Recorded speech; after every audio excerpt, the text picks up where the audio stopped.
Hello, everyone, and welcome to part 3 of our Christmas Carol movie review on the Sister Love Squadcast.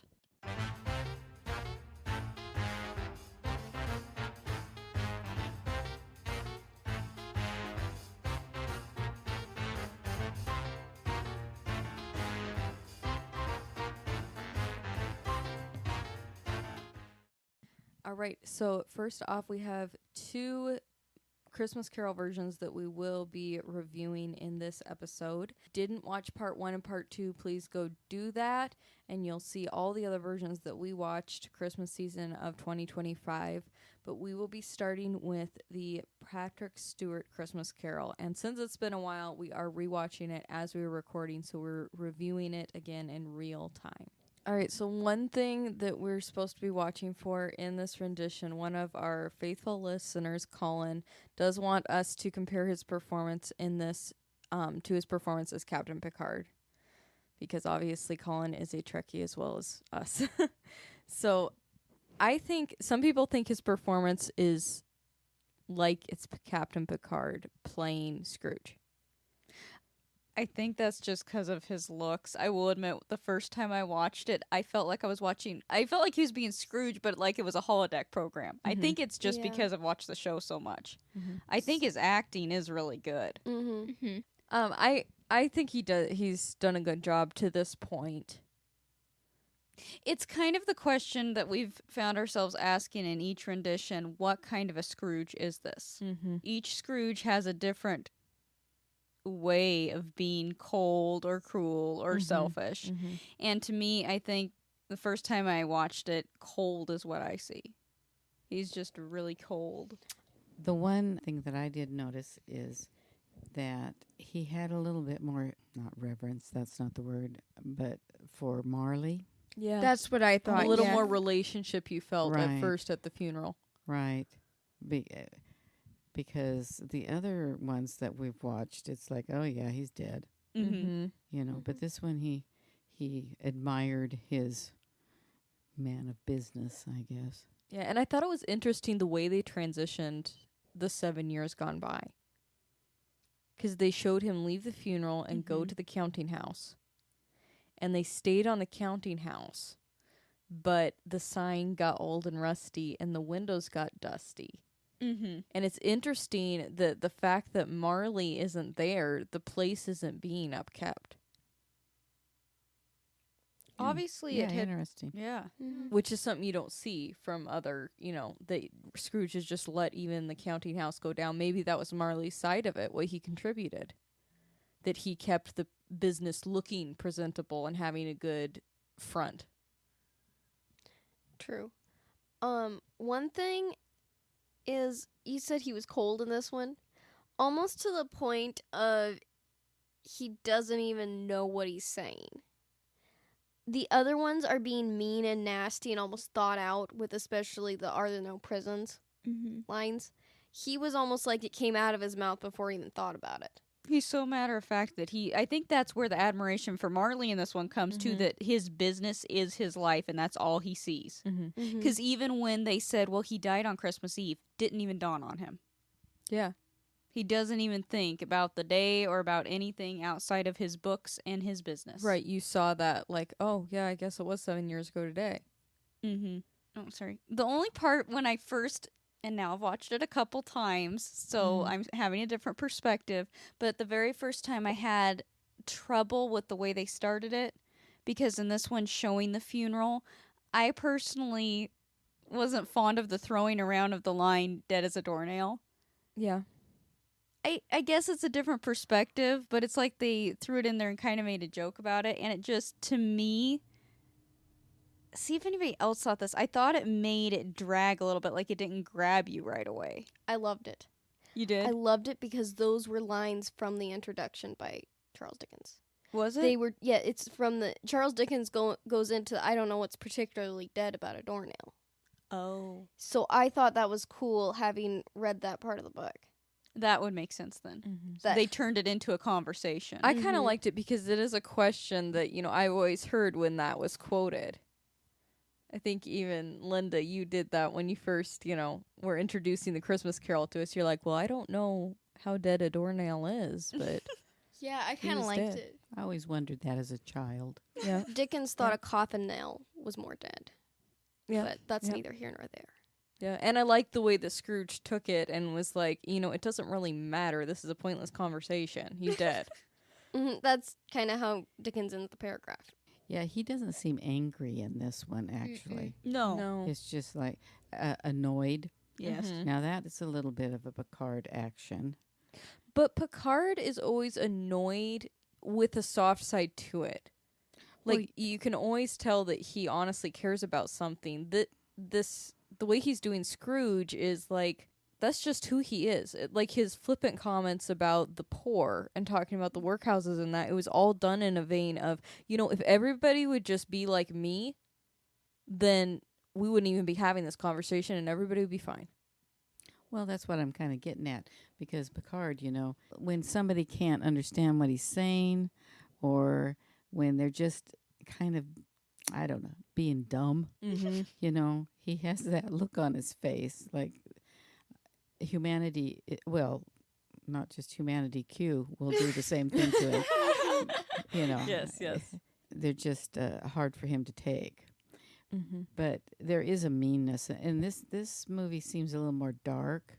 Yeah. The I whole noticed that. scenery and that Mhm.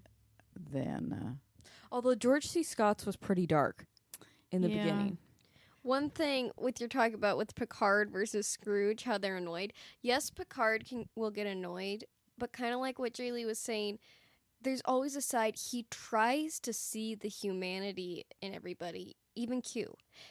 That's his problem. That's why he really gets into trouble with Q. Is because he tries to see, he does try to see a side that he can reach. well, I mean, Picard I think is more full character than Patrick Stewart is in this one, because if you look at all the movies, Mm-hmm. you have the mean Scrooge and you have the happy Scrooge. Yep. Right. There's not tugging at, maybe you could say, the middle that's kind of tugging at his humanity. It goes back and forth a little bit. Yeah, but Picard is put in really odd situations. Mm-hmm. Yes. So he has a full range of emotions. And he has to be kind of stern anyhow, because you have this ship full of characters. Well, that's what I was thinking. It's like, if you're comparing the two portrayals, there's a definite sense of, even though I know some people, who knows, Picard might bug because of how staunch, and sometimes it feels like he doesn't have a personality, although they develop that well over the show. He's always annoyed or serious in a way of protecting his crew. Yep. Scrooge here is protecting himself. Well, true. And like I was thinking of Picard with Wesley, which Yes. annoys him greatly. Yep. But it's not you don't get that he's mean and vindictive No. No. at that. So, yeah. I somehow think that Patrick Stewart isn't quite comfortable with this role in the beginning. Do Yeah. you get that? Like he's I got that too, and I think that's why. I know this goes back to the Picard connection, but I think that's why when I first have this note, it says, I feel like he's in the holodeck. Because right. there's like that element of, yes, I'm here, yes, I'm saying these words that are so familiar to me, but he hasn't quite connected to the person of Scrooge. Right. Yeah. Right, and that Yeah. always kills me. Like, not all movies are filmed in order. But you see that in a lot of movies of them having to get into their character. So it makes you wonder if he filmed that first. Yeah.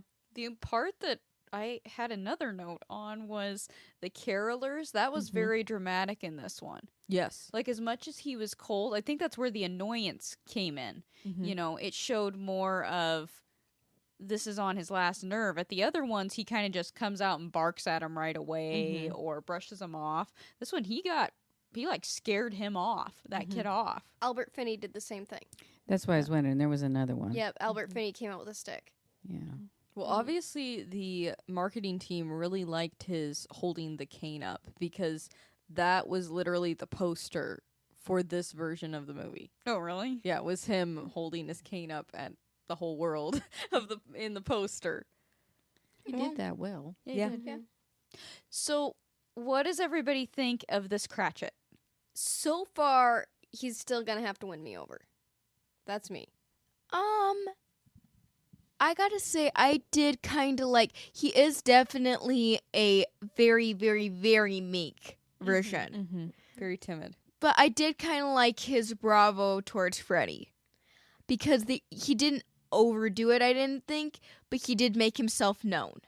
Yeah. Yes. I don't even know if he's so much meek. Like, he does have that scared bit about. He's almost more of a tired, I feel like, because he did start standing up to Scrooge. He said when he was saying, "Are you a jolly soul on Christmas?" When Patrick Stewart was questioning him and that, and he's like, "Yes," at first. And then Patrick Stewart was almost interrogating him and asking him, like, "Are you? Or what are you?" And eventually he just got beat down to, "I'm your clerk." That's what I thought. He is very, very scaredy cat. Mm-hmm. This Cratchit is. I did get that. And, versus it other does ones. show that you don't know how long he's been working for him, probably 7 years. But, like, he knows exactly how Scrooge is going to react, and he just does not want to deal with that. I think this Cratchit is a little bit more even empathetic. Like, he feels it. That was the one bit of acting I do have to commend him on is his expression when the men come in to ask for a donation. Yes. He gave an expression like, "Oh, you I'm don't going even know back to who work." you're dealing with." Yep. He's like, I'm going back to my writing. What was your opinion on the men meeting Freddy before they go to Scrooge? That was a good interaction I too. thought that was good. Mhm. Yeah. That was a neat twist. And we haven't talked about Freddy yet. I think it was kind of ornery of Freddy. I do Yeah, too. but it yeah. was so Freddy. He's like, oh, that will be great. The acting on the Freddy actor's part was so good because you saw the look on his. He had two things. He said, "Maybe I should warn them, and maybe I should tell them Marley's dead." There was like two things you saw go through his mind, and then he's just like, they'll figure it out. I'll ask Bob later what happened, right? Fill me in. Yep, and they were well cast, I thought. Yeah, especially the dark-haired guy. Yeah, Because he was so sweet. He looked like Buddy Hackett to me. I thought so too. I could see that. Like, he could be related. Mm-hmm. And I think Freddy did a very good job. I liked the way that the counting house was set up, that he could interact with Cratchit before he went into Scrooge. Who he looks like is a mix of Stephen Boyd and Mickey Dolenz. It was kind of, I don't That know. he reminded He me of did Mickey in the first one. Well, not the first one, but the first time I watched it. He did look familiar, kind of. I think that he had I like how he had a balanced approach because some Freddys come in and they're like very out there and cheery, over the top, trying to get him cheery. Some of them are very calm and snarky. He had both elements. Mm-hmm. I think he looked like a cross between the Everly Brothers. Oh, I could see that. Yeah. I know. It's like, which one are you? Yeah. But overall, I did think he did look like he could be related to Patrick Stewart. Oh, yeah, that was still good casting enough. Not as much as No, some I of the don't other think so. versions, I don't think. No. Oh, He- then again, I don't remember what Fan looks He looks more like his dad's side of the family. Yeah. Yeah, Mhm. yeah. But Definitely. he wasn't over the top, and all the Freddys were kind of okay with me. Mm-hmm. I like it when they're a little bit more cheery, but he was okay. That all depends on their look and their age, too. Mm-hmm. Yeah. On how cheery they are. Because sometimes when you have a different demeanor, you can't pull off that overly, joyous Yeah. as well as others. Yeah, his was kind of a more mature version of like the Alastair Sim Freddy.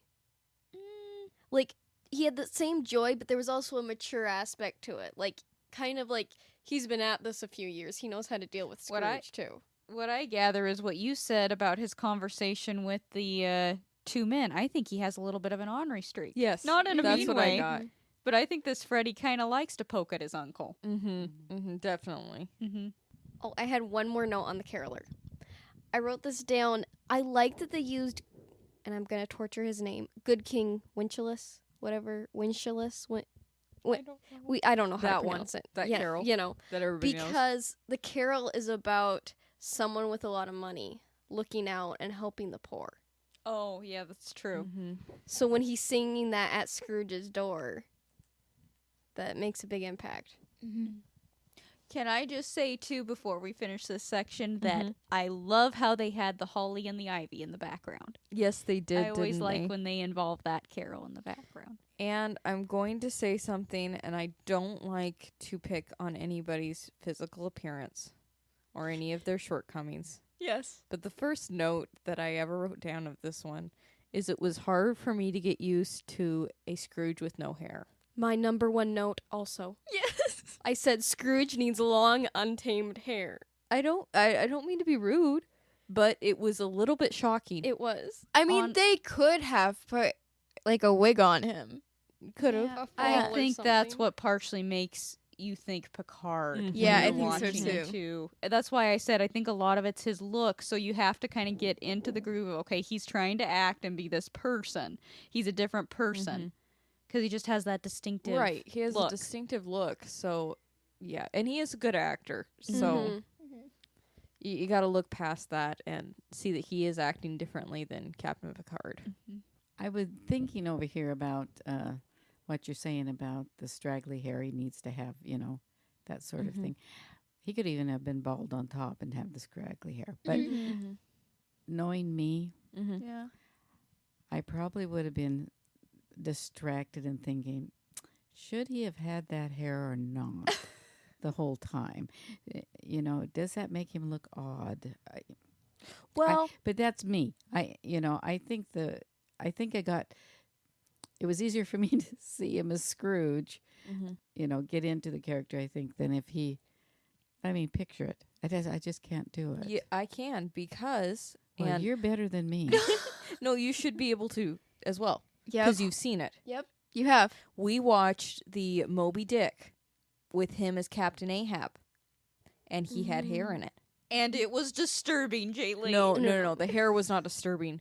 The way that they scripted it and wrote it. I didn't like that movie. No. Me neither. Well, if I remember correctly, we liked it up to a point, and then they went way off the rails of the storyline, and we were comparing it to Gregory Peck, and you can't beat Gregory The Peck. entire so. time. Yes. Mhm. Yes. But the hair on it, I think, would have fit.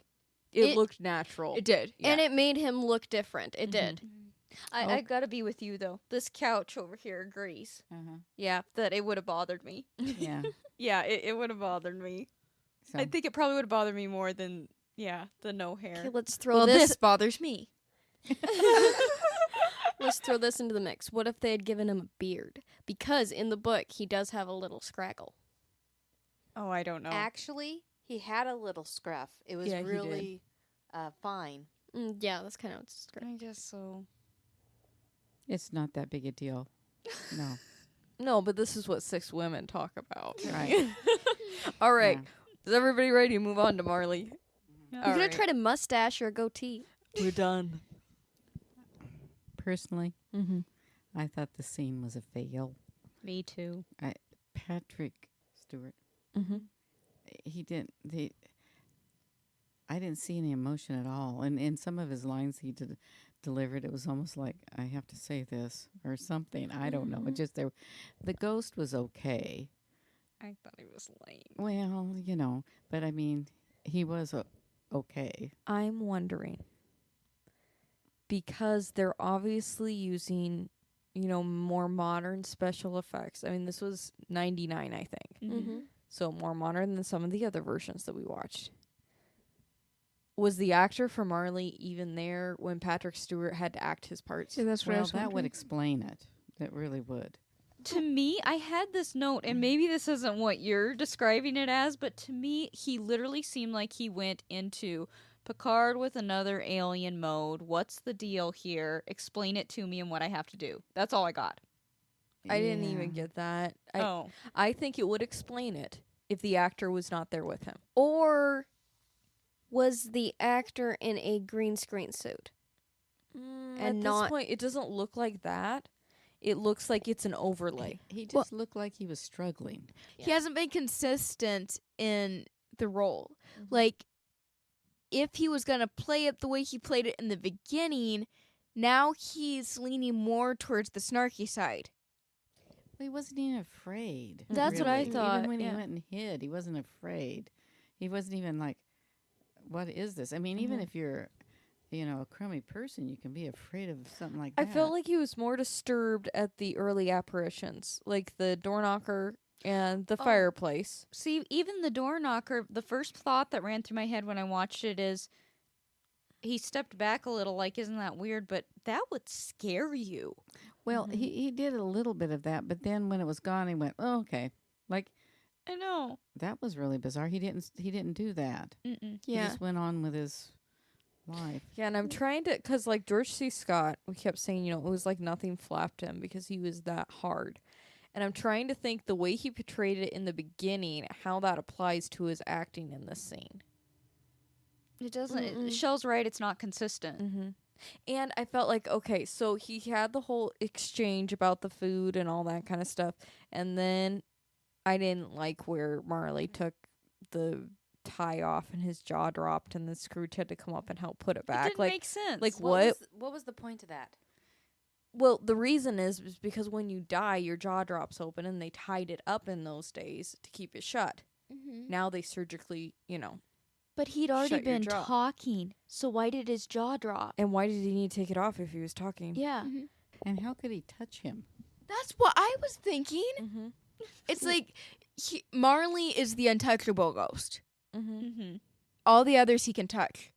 Yeah, usually.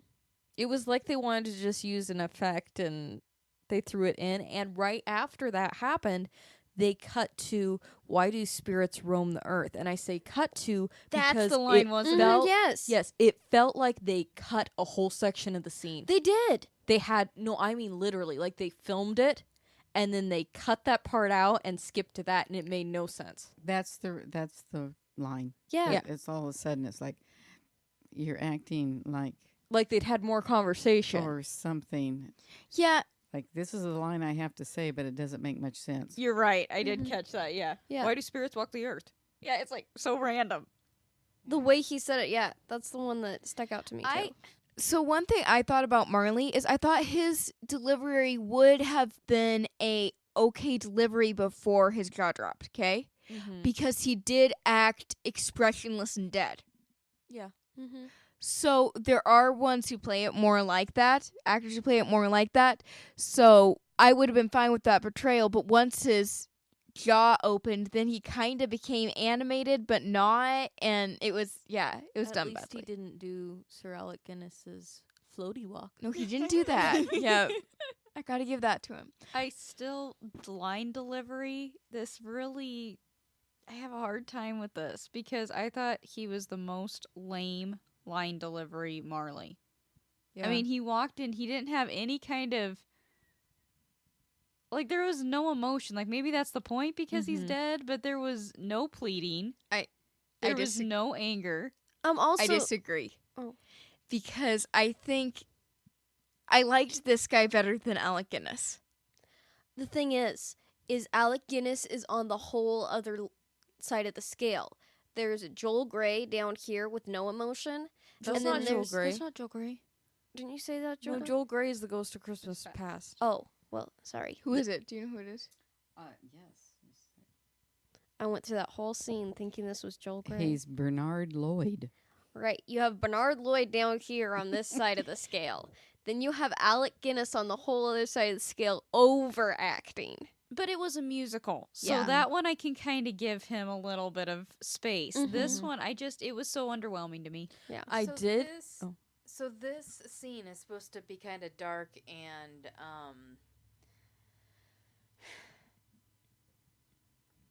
thoughtful. Not thoughtful, but provoking to Scrooge Well, in a way. After the jaw dropping, it was almost felt like to me like hokey. It's like, okay, this is a bunch of joke. I don't know. It's not really supposed to be thought provoking. It's supposed to scare the life out of him. I mean, he's supposed to be scared here. I mean, you just don't go. He's also supposed to be, scared. Mm-hmm. And he's supposed to be like okay, what's going on here? He's not supposed to act like, oh yeah, sit down and we'll have. And why do ghosts, spirits walk the? That was the Earth. stupidest, and I'm telling you, it was like they cut. Yeah, I could see that. Yes, it's stupidest. Stupidest is the Stupidest. word. It's the perfect word to describe it. All right. So, what do you think about the way they did the ghosts? Because that is very accurate to the book, Well, yeah, where it the was- one comes down. yeah, that was okay. That was one thing. I thought it that wasn't was very scary though. Well, he didn't act scared. That's the whole thing. Patrick Yeah. Stewart didn't. No. I did think the guy who they had do that did do a good job with trying to reach out to her. And I thought that was Right. done well, and I don't know if it would be effects or costuming because I don't know how they all had to do it, but I did like this one for some reason. I noticed what each had chained to them, Oh. and it would have reflected what they did in life. So, like, Marley had chests of money, books, and there was something else that he had on there that would have been his business. Mankind was his business, no. And then the guy that went down to help the poor woman had like a safe. So it implied that he might have been like a banker or something like that, which I thought was kind of a cool twist on that aspect. Mhm. Yeah. I did like there are several versions. I think only this one, correct me if I'm wrong, only this one and the Alastair Sim one actually do the explaining that the punishment of the ghost is they can't help humankind. A lot of the versions go to that scene and you just see ghosts floating everywhere and it really doesn't explain that they're trying to help someone and can't. I can't remember if another one does. I think they give the lines from Marley, but Mhm. they don't actually show it. Mm. And you're trying to take so much in that I feel like if you don't show it, it doesn't click. Yeah. Yeah, I feel like that's really important that you Mhm. see them trying to reach out and help and they can't. Right. Yeah. Yeah. Again, kudos to that guy. I thought that was really good acting on his part because he literally was like trying to get to her Yeah. Mm-hmm. Yeah, and pained. Mm-hmm. Yeah. It was kind of a lame Marley scene.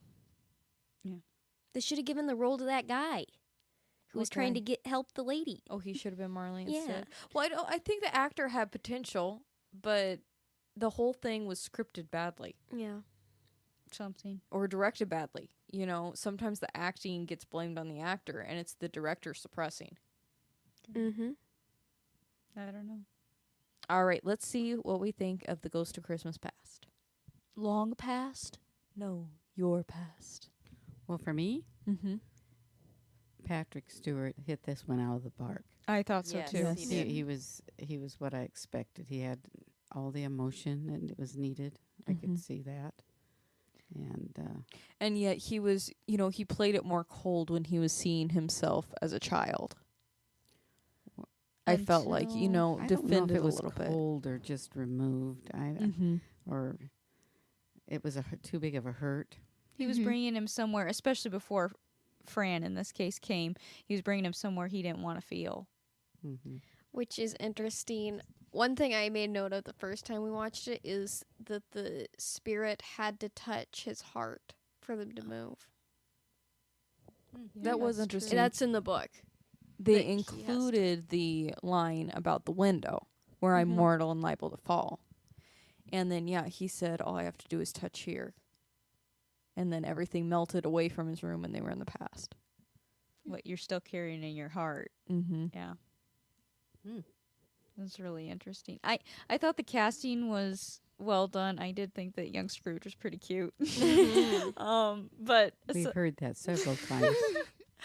aside from that, I think this is one of my favorite breakup scenes.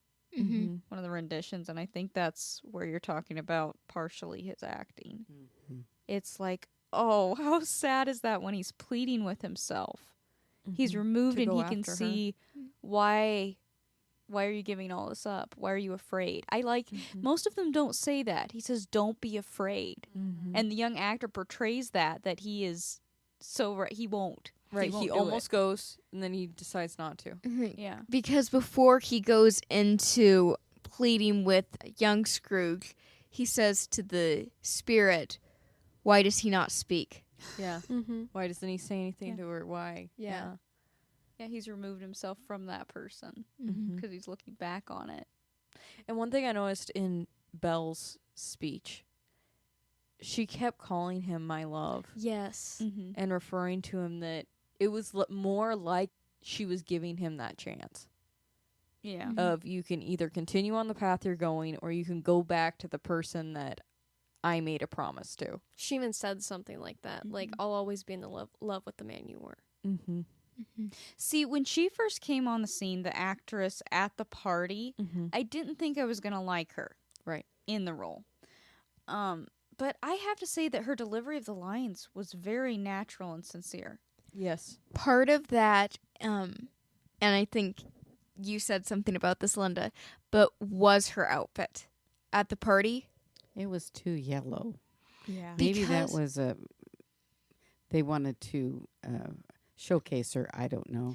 Well, I think it was a bad choice because it made her look more pale, Mm. and the browns looked really good on her. Mm-hmm. She needed to have something softer, I thought. Yeah. And it made her look richer. Because she's supposed You to think have so? the yellow? Mm, Because Yeah. there was more color and more. It They wasn't should've went- very fancy. Then No. we should have went for a gold tone, you think, more than a yellow tone? If they're going to use that color. Yeah. Mm-hmm. Yeah, there's a few costuming things that I have a question mark with. The striped purple stockings bothered me through the whole Fezziwig scene. Were they But that's Scrooges? just- Mm-mm. no, it was some guy dancing in the background, and they were like always in this shot, and it really bothered me. Just because it didn't match the rest of the outfit. it didn't match the whole scene. I Like, don't, yeah. why are there purple stockings? It's Donny Osmond. It must have been. It did They not never look showed like his him, but face. maybe it was him in disguise. What did you think of her hood in the breakup scene? I like the cape. Mm-hmm. I wasn't sure about it when she was first walking down. It looked like it was too big. But Right. then when she took it down and it folded so nicely, Mhm. won me over. Yeah, that was a cool cape. I thought that was really neat.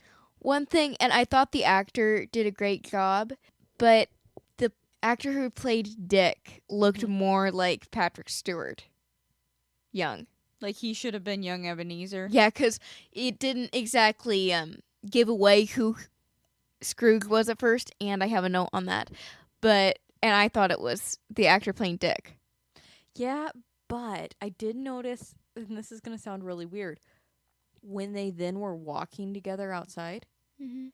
it almost looked more like it could have been. And I think it was the attitude change. Because he was so, at Fezziwig's party, he was so, like, full of life and happy. Ebenezer was. Right, Mm-hmm. right. And then he looked different in the breakup scene. Mm-hmm. One thing I thought was interesting, though, was you could see the signs of his, what he would become in the Fezziwig scene when he wouldn't stop working. Mm-hmm. Yeah. And then Oh, yeah.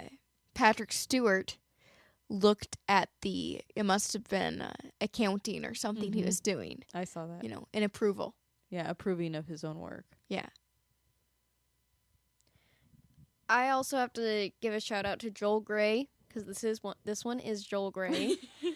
I think he did a really good job, and I don't know if it was makeup or costuming or sometimes because the spirit is supposed to be so really unrecognizable of what it is. Mm-hmm. Sometimes he did look more feminine, and sometimes he did look more masculine. It just the lighting or something. Well, yeah, he could be very soft, Mm-hmm. or he started getting a little hard Yeah. and angry a little bit at him. Yeah, but something Yeah. about even the sometimes like the lighting or his facial features started looking more feminine, and then it was Well, when he was softer, that's Mhm. what happened, I thought. Mm-hmm. You know, and it was more lighted. Mm-hmm. Yes. There's more light on him. It was a softer exposure of the camera. But when he got kind of upset with him, it became a little darker. Uh-huh. Mhm. And this is where the directing was really good because, like, when he comes back at him, like, this only cost a few pounds. Why does it deserve so much praise? He was standing up high, looking down on Scrooge in a very domineering way, which was perfect for having Joel Grey in that part because Joel Grey is shorter and it wouldn't have had the same effect had he been standing there next to Scrooge like most the Ghosts of Christmas Past do. Mhm. Oh yeah, good staging. He also really, like, this is such a small line that I think gets looked over a lot, but your past. When he said that, he did it with a little laugh, kind of like, yeah, you're gonna Brace yourself. brace yourself. Yeah, it was a cool presentation of that Mhm. whole of that spirit. Mm-hmm. And I feel like there was another one that did the cap thing, right? With the Ghost of Christmas Past. Yes. I think it was George C. Scott, wasn't it? Or was it Finley? I think it may have been Finney. No, Finney No, was Finny the woman. was the woman in the Finny. red dress. I kind of liked her. Yeah, I Yeah. liked her. Okay, Oh, who okay. was Gerxie Scott? It was a woman. It was. Yes, it was. She had the cap Yeah. So actually, those two were very similar in the way they did the cap thing.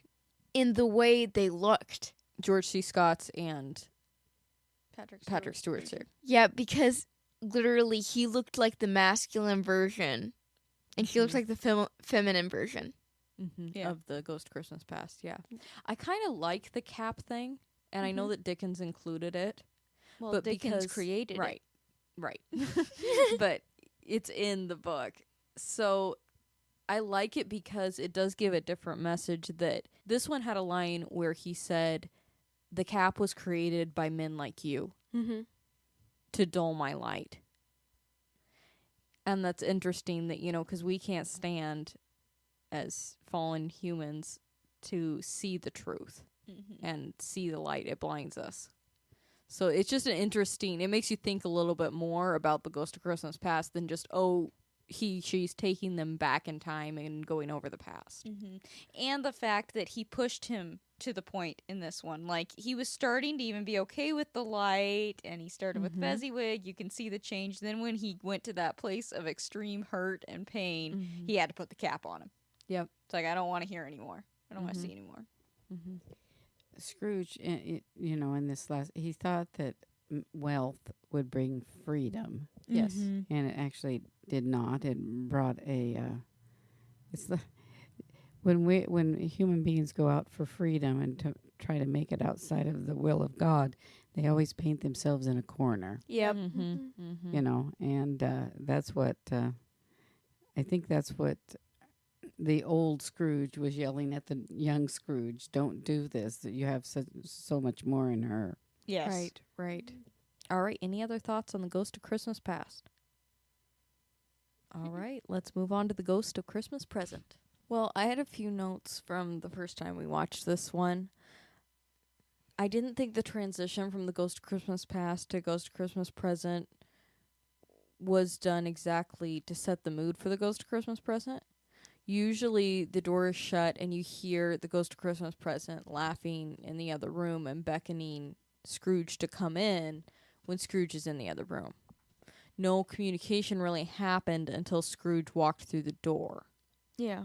So I felt like from a staging perspective, they should have had something to make Scrooge go through the door when there wasn't really that much. Well, this ghost didn't have much spunk. And the Ghost of Christmas Present normally does. I thought he was a little bit underwhelming. Maybe that's more what this Scrooge needed, if you will. Yeah, I mean, he was a little harsher with them. That's He for was. sure, but not with, he was tender with the other people. Yeah, he just wasn't quite as jolly, I didn't think. Yeah. No, he wasn't as jolly as some other depictions. I think in this Ghost of Christmas Present, the Cratchit scene, we see some more good acting from Patrick Stewart, and I think that the Ghost of Christmas Present did play well in the Tiny Tim conversations. Yes. Yes. I think what stuck out to me the most in that scene, though, is in the beginning when Martha is talking about having to sleep over at the factory, work, and then get up to be home for Christmas. And Scrooge says, "Wow, she's quite a good little worker, you know." I know. And I the know. ghost says she has to be. And it shows that he still has that mentality. Not that he's, like we said in the beginning, not that he's necessarily hates the world, but he so worships his work and finds all his self-worth in that, Yeah. that it didn't even dawn on him like that was something to be proud of. that she was working herself to that point. Like that she wanted to do it. And he did have another comment when he first met the ghost, that when the ghost said the thing about his 1,800 brothers and all that, his only response was, "Oh, that's quite the family to provide for." Right. Which was, he's still focused on the money is success. It also showed it when he walked in, the spirit said something to the effect of, "Have you not seen anything Have you ever seen anything like this? Yeah, have you ever seen anything like this?" And he said, "Not here." Yeah, not in this house. Not in this house, yeah. So that shows his stinginess too. Mm-hmm. I think it was a good interaction and scripting of Scrooge in this sequence for sure. The one thing that I did notice, though, in this version, there is a distinct avoiding of Christian influence. Not that I disagree. Yeah. Well, Cratchit did not say they were in church when Tiny Tim said that. He said when we were out, and they did not pray before their meal like every other version does. I did notice that, except that he still brought up the fact of he wanted them to recognize who made lame beggars walk and blind men see. And one thing that I don't think the other Mrs. Cratchit said is she had kind of a critical outlook. She says not many people think of him these days. I thought that was interesting that she was kind of like, yeah, the world's forgetting the reason for Christmas. So I get what you're saying. It did bother me that they didn't say prayer before they always do. That was the biggest thing for me, I guess. But they had a lot of Christian carols. Yes, I did appreciate that. And as you watch on, there's another part too. Yeah.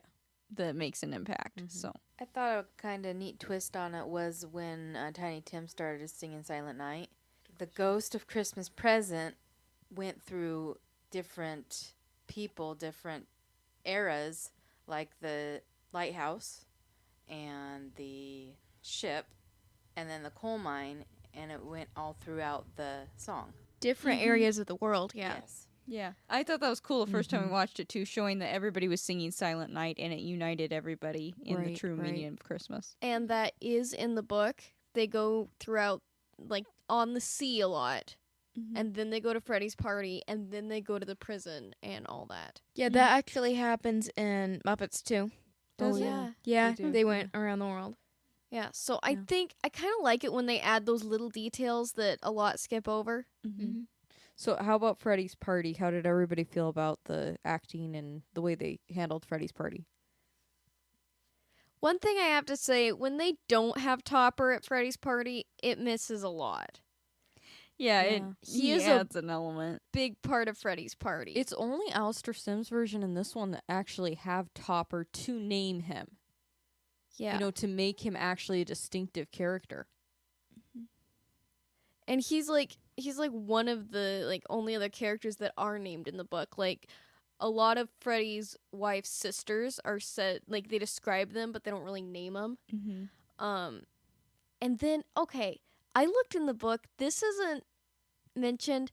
Did you notice the one couple that they were compared to the rest of the crowd, an older couple? They were middle aged. Yeah. She said Mr. Bennett. Oh. I think that was a reference to Pride and Prejudice. And it's in the book? It's not. Oh. So I could think have been. they stuck that in there. Yeah, I thought that was kind of cool. Well, she was kind of acting like Mrs. Bennett. Yeah, I thought the party was handled very well, especially the interaction between Freddy and his wife. For this Freddy, I get her being a little bit you never ever criticize him, and I don't get why. I love you for it, but And this Scrooge, I think the fact that he couldn't leave, he kept wanting to go back, really showed that it was getting to him. yes, He was realizing what he was missing out on. I thought that was. And it's like he almost became a kid. Well, what was the one part where he really defended it, even though the ghost was saying, "What's the big deal with this party?" So that's the same thing that was going on there. He was it was something he could remember that he enjoyed. Yes. Yes. Right. Or are we It- talking The about Fezziwig Fezziwigs. party. Oh, yeah. Yeah. Yep. And then this one. And Scrooge does beg to go back in the book. They Oh. start to leave. They do Blindman's Bluff. He watches Mhm. that, and the ghost says it's time to go. And then they introduce the game where, they guess the word creature. game. Yeah, the word game. And he says, it's a new game. I've never heard of this. Can we go back? And Dickens describes it as a child begging their parents to stay. That's He did that exactly what well. it made He me did that feel well. like. Mm-hmm. Like he was, and that references the Fezziwig. You're right, because it's like it clicked in his brain that this is where happiness was for me in my life. Mhm. Mm-hmm. And kudos to the effects team on this one.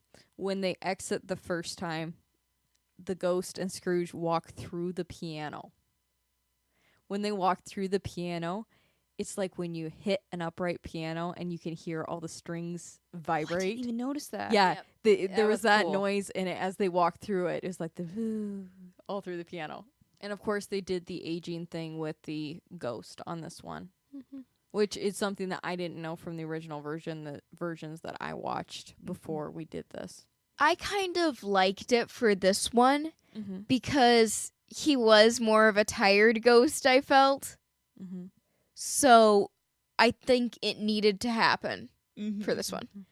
He was almost acting like, I have one day that I get to be alive, and I get to be the brother that got stuck with this guy. Yep. He was a little bit. Okay, what'd you think about Ignorance and Want? Did you think Spooky kids. Yeah, I couldn't believe her hand. that was effects. I don't that think was sure. makeup? I don't know. It could have been Yeah, shading.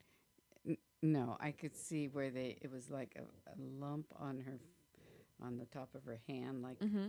it was makeup. It's a prosthetic. it was a Yeah. prosthetic. I'm Yeah. like, what is going on there? Yeah. Yeah, I thought, oh, her fingers. Yeah. The boy was very gaunt in that. I thought the girl wasn't. For one, I prefer when they look just alike. That's Mm. my opinion.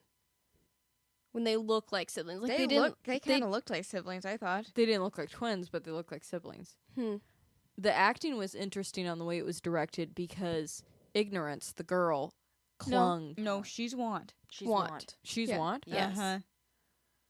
Because he says, "Beware of this boy." He's saying, Mhm. "Beware of ignorance." Ignorance. And ignorance was chasing him, kind of. was chasing Yeah, him. it was yes. chasing Scrooge. Scrooge. Yeah. Mhm. And the girl was clinging to the ghost. Because she was Want. Yeah, Yeah. that was very. Usually, they just stand there. Or but- sit there, yeah. Yeah. It was an interesting take on it. First time I saw that Mm-hmm. from it was the Alastair Sim one. This is the only one I'd seen at that point. And they didn't do it in Scrooge or any of them, did they? I don't know. We didn't watch a few of the earlier ones, so I don't know. They didn't do it in Mr. Magoo or No. any of those. No. Only on Alastair Sim and that.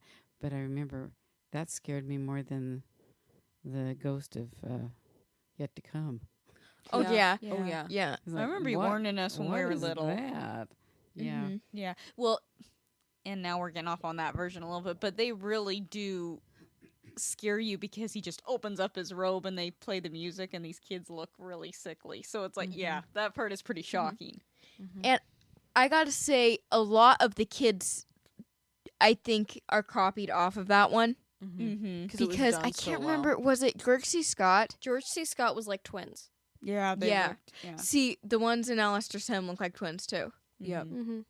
Yep, one just has longer hair. Yeah, it's Yeah. pretty close. Okay, are we ready for The Ghost of Christmas Yet to Be? The first time I watched it, I do think that the Ghost of Christmas Yet to Be is ominous as far as the costume goes, but something does bother me. And that's the hand. Yes. Mhm. It needed to be gloved. It needed to be gloved or warped in some way. You know, they always make it kind of skeleton like or something. It needs to be like scary, and it just looked like somebody's random hand. Right. The It was only too thing nice. that kind of made it like that was the long fingernails. And I wasn't keen on the way that they costumed it when I first watched it. I thought it looked too mechanical. But I think that was partially because they didn't have a gloved hand. Mm-hmm. Like the human hand made the headpiece look a little bit hokier. Right. They should have had it gloved and it would have flowed more. Mhm. Yes. I Yeah. agree. Gloved hands can be scary. Look at the guy on the Lorax. That's all Yes, he is. yes, that was terrifying. Yeah, that kept breaking the Mhm. the setting or the mood for me Mhm. every time I saw that hand. And yeah, it had long fingernails, but they were manicured fingernails. They weren't like They were creepy. they were kind of fingernails. dirty. And I the don't person know. tried to deform their hand and stuff. You It know. just Mhm. wasn't working.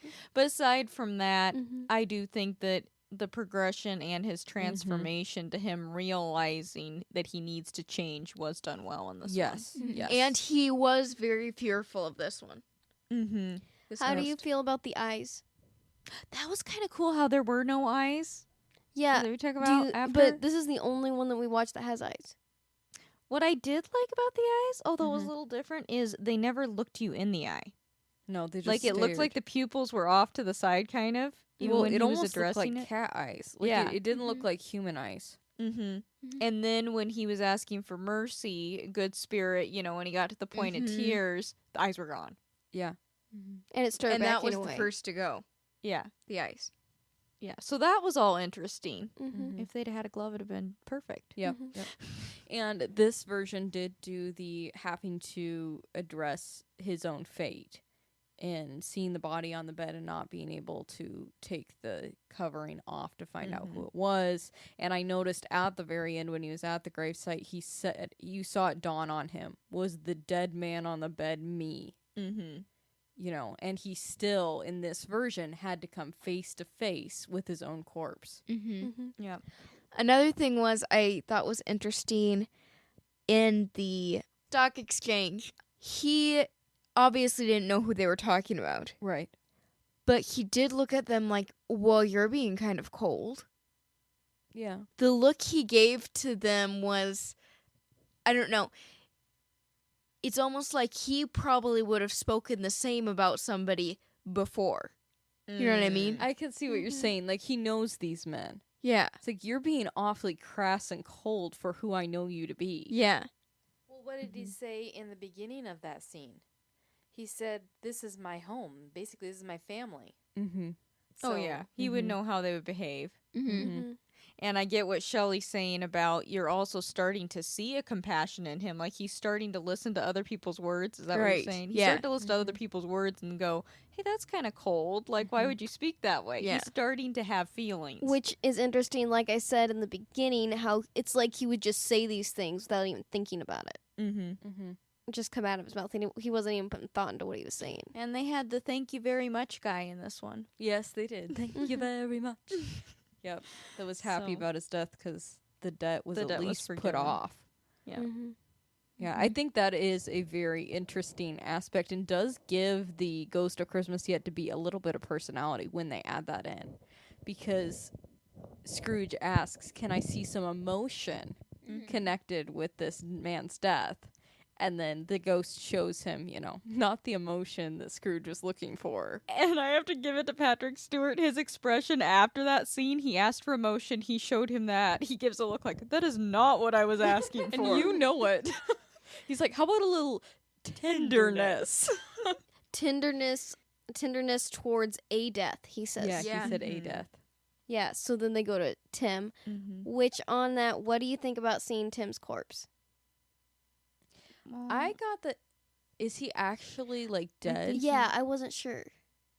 Well, that's kind of how it would have been. Yeah, they had Yeah. to clean it before the funeral and everything. So But I almost prefer, because then you lose the, I wouldn't want to show weak eyes to your father, and the reading of the Bible, and Mhm. all that. Yeah, it wasn't the way I would have cut the scene. Mhm.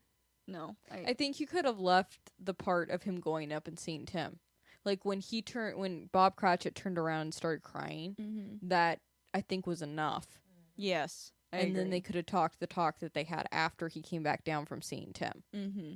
Yeah, I agree. Mhm. But overall, I think that, again, it was a good transition. And I Mhm, think that we mhm. definitely saw that drastic change in the graveyard. Yes, the graveyard scene he did very well. Mm-hmm. And he asked if he could change it before he saw his gravestone. before it dawned on him that he was gonna die. That's true. Yeah, I That's- always like that. That's a big part. He's that- already come to the fact, like, this doesn't mean that, Right, like you're just showing me an example of somebody else so that I don't go down that path, right? Mm-hmm. Because I'm not going to die, right? Yeah, and it's important that once he sees Tim and, the mourning over Tim, that that's what changes him versus his own death. Right. All right, well, let's see how Patrick Stewart does the new and improved Scrooge. Well, I like this one because I don't know. It still doesn't beat the other in my mind, but I love the way he has to make himself laugh because he hasn't had that for so long. It's almost that he didn't know how. Yes. Yes, It's like he had to exactly. cough it out almost. Right. And after that, it was like a big hairball, I guess. Yep. That's kind of how he did it. Yeah. Well, sorry. They literally It's just true, have a though. clip on YouTube of Patrick Stewart Scrooge laughing. Just that clip right there. Yeah, it was pretty epic the way he Yeah. did it. Well, all throughout the scene, he's wanting to give, and he does give, but at first he hesitates, just like with the laugh. He says, "I am going to do this," but it has to be not forced, but a little nudge. I could see where that happened when he offered the little boy a shilling. Right. Yeah, You true. know, at first, it was like, I think he was offered half a crown in the other one. whatever that Yeah, was. usually he's offered half a crown. Well, he's working on not being stingy. Right. Right. So that's what you're saying. Yeah, it's a rusty cog. But it came around when he said to the, yeah, you have to take a cab, silly me. Yep. The scene when he comes into Fred's house, I don't know. I guess I liked it. I wished he would have not. I wished he would have opened the door more than he did. Stand in the corner, but Well, Yeah, I have a thought on that too. You go ahead. The maid somewhat sets the scene. Yeah. And I'm sorry, it was not a good portrayal on her part. I wasn't keen on the casting. Mm-mm. there. But also, they didn't have good interaction because he called her my love. Okay? And I get, Oh, the maid. Yeah. yeah. And he acted like this is kind of a strange line for me to say to her. Yeah. You know what I mean? Like, I know they say that. Like, they say love in England and I stuff. think he was reacting off of her reaction Mm-hmm. because she kind of acted like it was weird. Which she probably he would've- supposed to somewhat. yeah. But Yeah. I don't know. I have two thoughts on him not opening the door though. He also knows what a rat he's been, and I don't think he expects to be accepted Mm-hmm. because I of how don't much he know. wandered in front of the door before going in. But Freddie or Fred or whatever asked him every year. Why Yeah. would he be hesitant? I think it wasn't so much Fred as he heard what the other guests were saying at the party. And the other guests, all the other guests were there. Sometimes it's just Freddie and his wife. Yeah. And he got there late because they'd already sat down to dinner. So that was a little awkward in itself. I could see where he'd be a little shyer, bursting in at that time. Yeah, I think the problem is how the room was set up and everything, because it's okay for him to hesitate somewhat, but the way they kept him in the corner for so long, I can see where that looked a little overdone. And I like it when there's a little bit more scripting between him and Freddie's wife, especially him, asking for forgiveness. But for what they had to deal with in the script, I feel like her reaction was good and his delivery. It's so hard because I know we're going to be moving on to the Alastair one, and Marley and the end scene are the two that I have to not compare everything to my favorite version because it's just done so well. So I have to say, yeah, it was done well, but it's nothing compared to my favorite. No, but he fit. I like the fact that she was more. I think she's a little bit more dominant than the others. That she took him in hand more. Yeah, I could see His that. wife. Freddie's wife, yeah. That's her name, isn't it? Freddie's wife. Yeah, they don't ever say. Do they say? I think on some they do. I can't remember what the name was, but on some they do. Yeah. No, go ahead. No, I just think the closing scene was good, and I always wonder. Now this is the second one where they've showed the Cratchits all coming into his house. No, this is the only one. Yeah. Is this the only one? We talked about it in another one. Oh, Yeah, because we were Yeah. referencing this one. because he's got this big old house. Are they moving in with him? That'd be kind of cool. Cool. Yeah. Now, as far as staging on that, this is interesting because this one at the bottom of the staircase on the wall, there was writing. Yeah, And it was like second floor, this, third floor, this. So I'm wondering if they were trying to make it like the apartment building that he lives in the book. Mm-hmm. Yeah, So like 'cause- that was his apartment, which they could have been moving in then. He could have paid for them to live close. Or he could own the apartment building. Yeah. Yeah. Yeah, it was an interesting setup. Mm-hmm. He did need to redo his rooms. Yes. Yep. But he did have a cool door. Yeah, that rounded door because Yeah. his room was on the corner. And I Yeah, thought that was that's really cool. cool. I do have to say that with the Cratchit, when he tells him about his razor, Cratchit's acting was very good there. His expression, how he was shocked at him. grabbing like, the poker. What? Yeah. Well, Patrick Stewart, I did like how he said, I don't know what the word was, but it was, I have no alternative except, and he repeated it and tried to be really, really, really mean about it. Mm-hmm. Like, you could see he was trying to be mean. So right there made Cratchit go, "What is going on with you?" Mm-hmm. Then we burst out laughing. He's like, "Okay, he's off his rocker. He's lost it." Okay, one character we haven't discussed a lot. What did everybody think of Tiny Tim? Well, I think he was a pretty good Tiny Tim. I've read some reviews on the whole the Cratchit family. Yep. Mhm. One was very brutal. I thought she was a little more brutal than what she should have been. Mm-hmm. She didn't like Tiny Tim at all. Oh. And I thought he was sickly, quote unquote, enough. Mm-hmm. And yeah, he wasn't overly needy either. Some of them get that way, Mm-hmm. Yeah, he was more confident.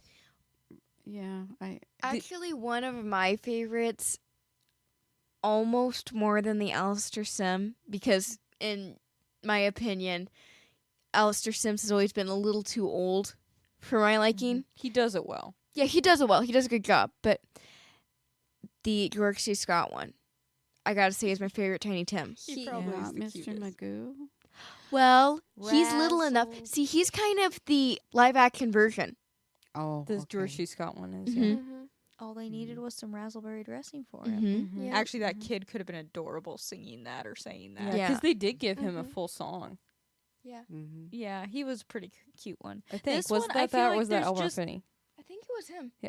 There's just some versions where Tiny Tim, of course, he's a focus in a sense Mhm. because he's the sick one, but they don't always make the actor the focus.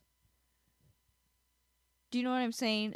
And that's how they kind of went from here, that you saw the Mhm. family interact as a whole, and it was only by Scrooge noticing his illness that it brought Tiny Tim to the forefront. More Yeah. so.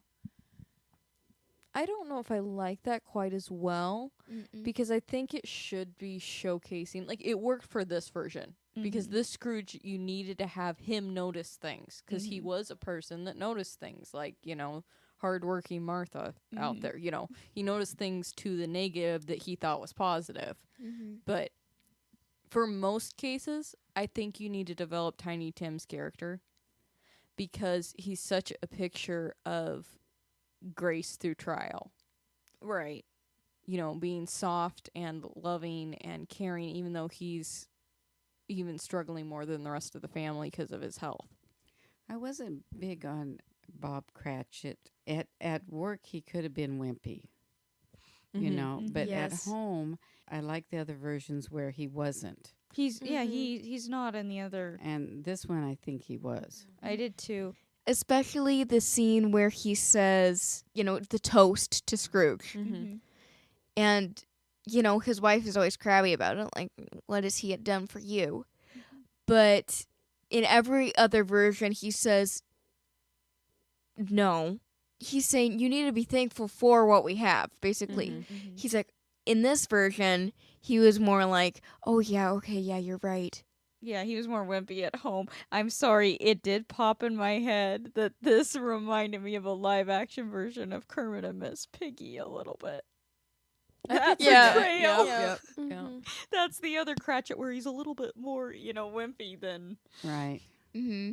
Yeah, I like it when he's like, no, this is how my family's going to run, or Mhm. our family. Right. Yeah. And so she backs off, and the kids, it Yeah, just that was- he doesn't have yeah. to bring work home. Mm-hmm. Mhm. right. Anyhow. Yeah, that's what I thought too of his. He wasn't my favorite Cratchit, but he did a good job for the way they arranged it. But all in all, I think it was a slow starting for Patrick Stewart to get into the role. But by the time it got to Christmas Past, I think he pretty much won me over. Yeah. Yeah. Mm-hmm. There were elements of it I really liked, and there were elements of it that I didn't like, as well as other versions. Had it been the first version I watched, I might have a little more connection to it. The only thing I think the two things that really stuck out to me as like, yes, that was done really well was, of course, the breakup scene. Mm-hmm. All the Fantastic. acting on that one. Yep. And the end scene where he does the transformation, because with this laugh scene where he has to get the laugh out, he took a totally different approach than anybody else. Yes. Which sometimes helps. A lot of people try to do it all the same. Once somebody does it well, people tend to mimic, and sometimes they mimic and it's not as good. Yeah, not natural. In this, he did something that was totally different and out there. So I liked that. Mm-hmm. And he was very, he had to prove to himself that he was actually alive Mm-hmm. and that he could actually be that. Like, it was more of a decision Mm-hmm. to be that. Yeah, because he was. The first thing he noticed was the bed curtains and, the sheets and all that. And then he had to check if he himself was there. And is this the only Scrooge that goes to church? Yes, I Yes, should yeah. mention that because I said the thing about them leaving out, Christ in it. But I was glad to see that he did go to church, and that was very impactful. And sang. Yes, at the top of his lungs. And the thing was, he didn't, like with the laughing and even the money, he didn't know how to do things like this anymore. Mm-hmm. He had to take his hat off. He didn't know what the usher was saying to him. Yeah, Right. He didn't know where the hymnal was, how to sing the hymns, but he was going to do his best. And at the end of this one, when he said he was a kind man and everything, you know how it ends. But then they said something that people made fun of him a little bit because of it, and he didn't care. Yeah. Yeah. Yeah, I kind of like that. I liked Freddie ending it too. Oh, that was Freddie speaking. Because he Yeah. said, and my uncle. So, any last thoughts before we move on to the Alastair Sim version? No, I think. I think we pretty much dissected it. didn't we? Yeah. I think so. I think so. I hope you liked our review of this one, Colin. And as far as the comparison between Jean-Luc Picard and Ebenezer Scrooge, We all agree that it was Jean-Luc Picard in the holodeck. Yes. Mm-hmm. I think That was my so. Yep, conclusion yep. at the beginning. Either in the holodeck or in one of Q's plots. No, because he would be more. He'd keep snapping out of it if it was one of Q's plots, like the one where Q puts them in Robin Hood. Mm-hmm. He's angry the whole time and trying to get out of it. And he Yeah. would be more Picard. He Yeah. does act in the holodeck. Yeah, it's more like it's something Dixon, the detective he's always Yeah. playing. Oh, yeah. It's more like that where he goes in and he like makes himself the person. The only way I could see that is maybe Q playing the ghost of yet to come. Mm-hmm. Oh my, this He puts would a get whole a new kick twist out on of that one. Or maybe Q would play every ghost, just in different Q personality. Well, that could be. Mhm. That could be. But I think Q would really like the last one. I Yeah, think so yeah. too. Yeah. Mhm. Or maybe Q, this could be something.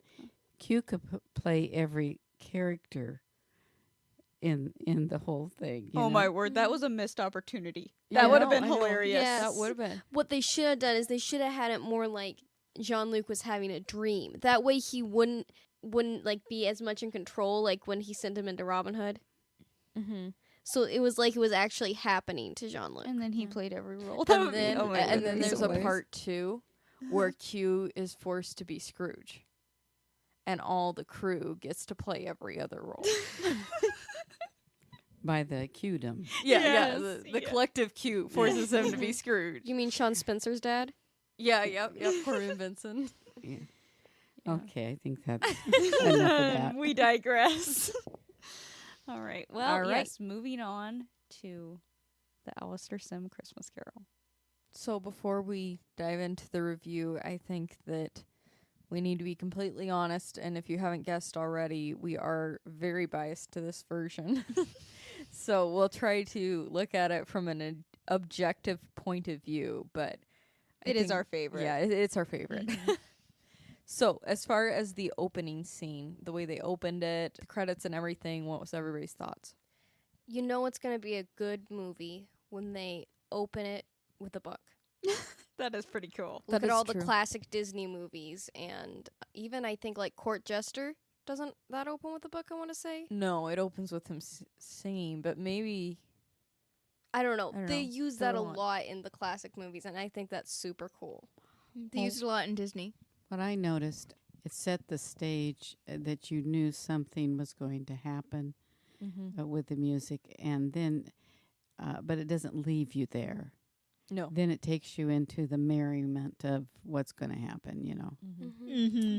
So, yeah, at first it's like, especially when I was little, it's like, ooh, do I Very wanna daunting when he's pulling the book off the shelf. Yeah. and yeah, this is going to be scary, but then it goes into the other. Mm-hmm. Yeah. Which I thought was a good. Mm-hmm. I like the way, now that I'm kind of comparing against all these ones that we've watched, I like how they do everything so concisely and yet give you so much information I thought about who about that. Scrooge is. It almost has the best flow, I feel like, out Yes. of all of them. And one thing I notice, I guess, because I've always loved this portrayal, I haven't really stopped to watch it and dissect it, but this Scrooge, the way Alastair Sim plays him, he really isn't personal at anybody. Like the other Scrooges, I almost feel like they're like at people and they want to be mean. He is a miserable person that is completely annoyed at life. Yeah, there have been a few other Scrooges that you've kind of said that's similar to. They Yeah, go it's one just- way or the other. It's just it's like so much of his personality to be miserable. And that he literally, like, he's very logical. Everything he says to people, he has a very logical reason for why he thinks the way he does. But it's not a George C. Scott kind of logical. See, get what you're Yeah. saying. What it is they're miserable people who get joy out of being mean to others. yeah, I don't think he's actually getting joy out of being mean to others. No, he addresses everybody on a business level, I feel like a normal person would. His response is just shocking. and he treats himself just as badly as he treats everyone else. Yes, I did notice that, especially when I was looking at the costuming of Freddy and even Cratchit. Like, they're both supposed to be poor, and yet they're dressed better than Scrooge. Well, neater. Well, their clothes are at least fresh looking. Right, right. Yeah. And had some sense of style to them. Yeah, his look torn and yeah. Well, and in this Scrooge too, I feel that there's more body language that you observe, and that speaks louder than words sometimes. I don't think so much as well, I guess you could call it body because eyes are part of your body, but I think it's more on his eyes. Yes. You can tell he's very, very good about the different people that he looks at, like, and his, you can tell what he's going to do by his eyes. Yes. Yeah. And I will defend all the other Scrooges a little bit on that note. Alastair Sim had a advantage there. He has very distinct eyes. It's true. that, Very, you know, and you his notice expressions. his eyes. Yeah. You know, especially like we just watched and reviewed the Patrick Stewart one. Patrick Stewart has very small eyes. Right. You know, so True. it isn't going to stand out as much where he looks.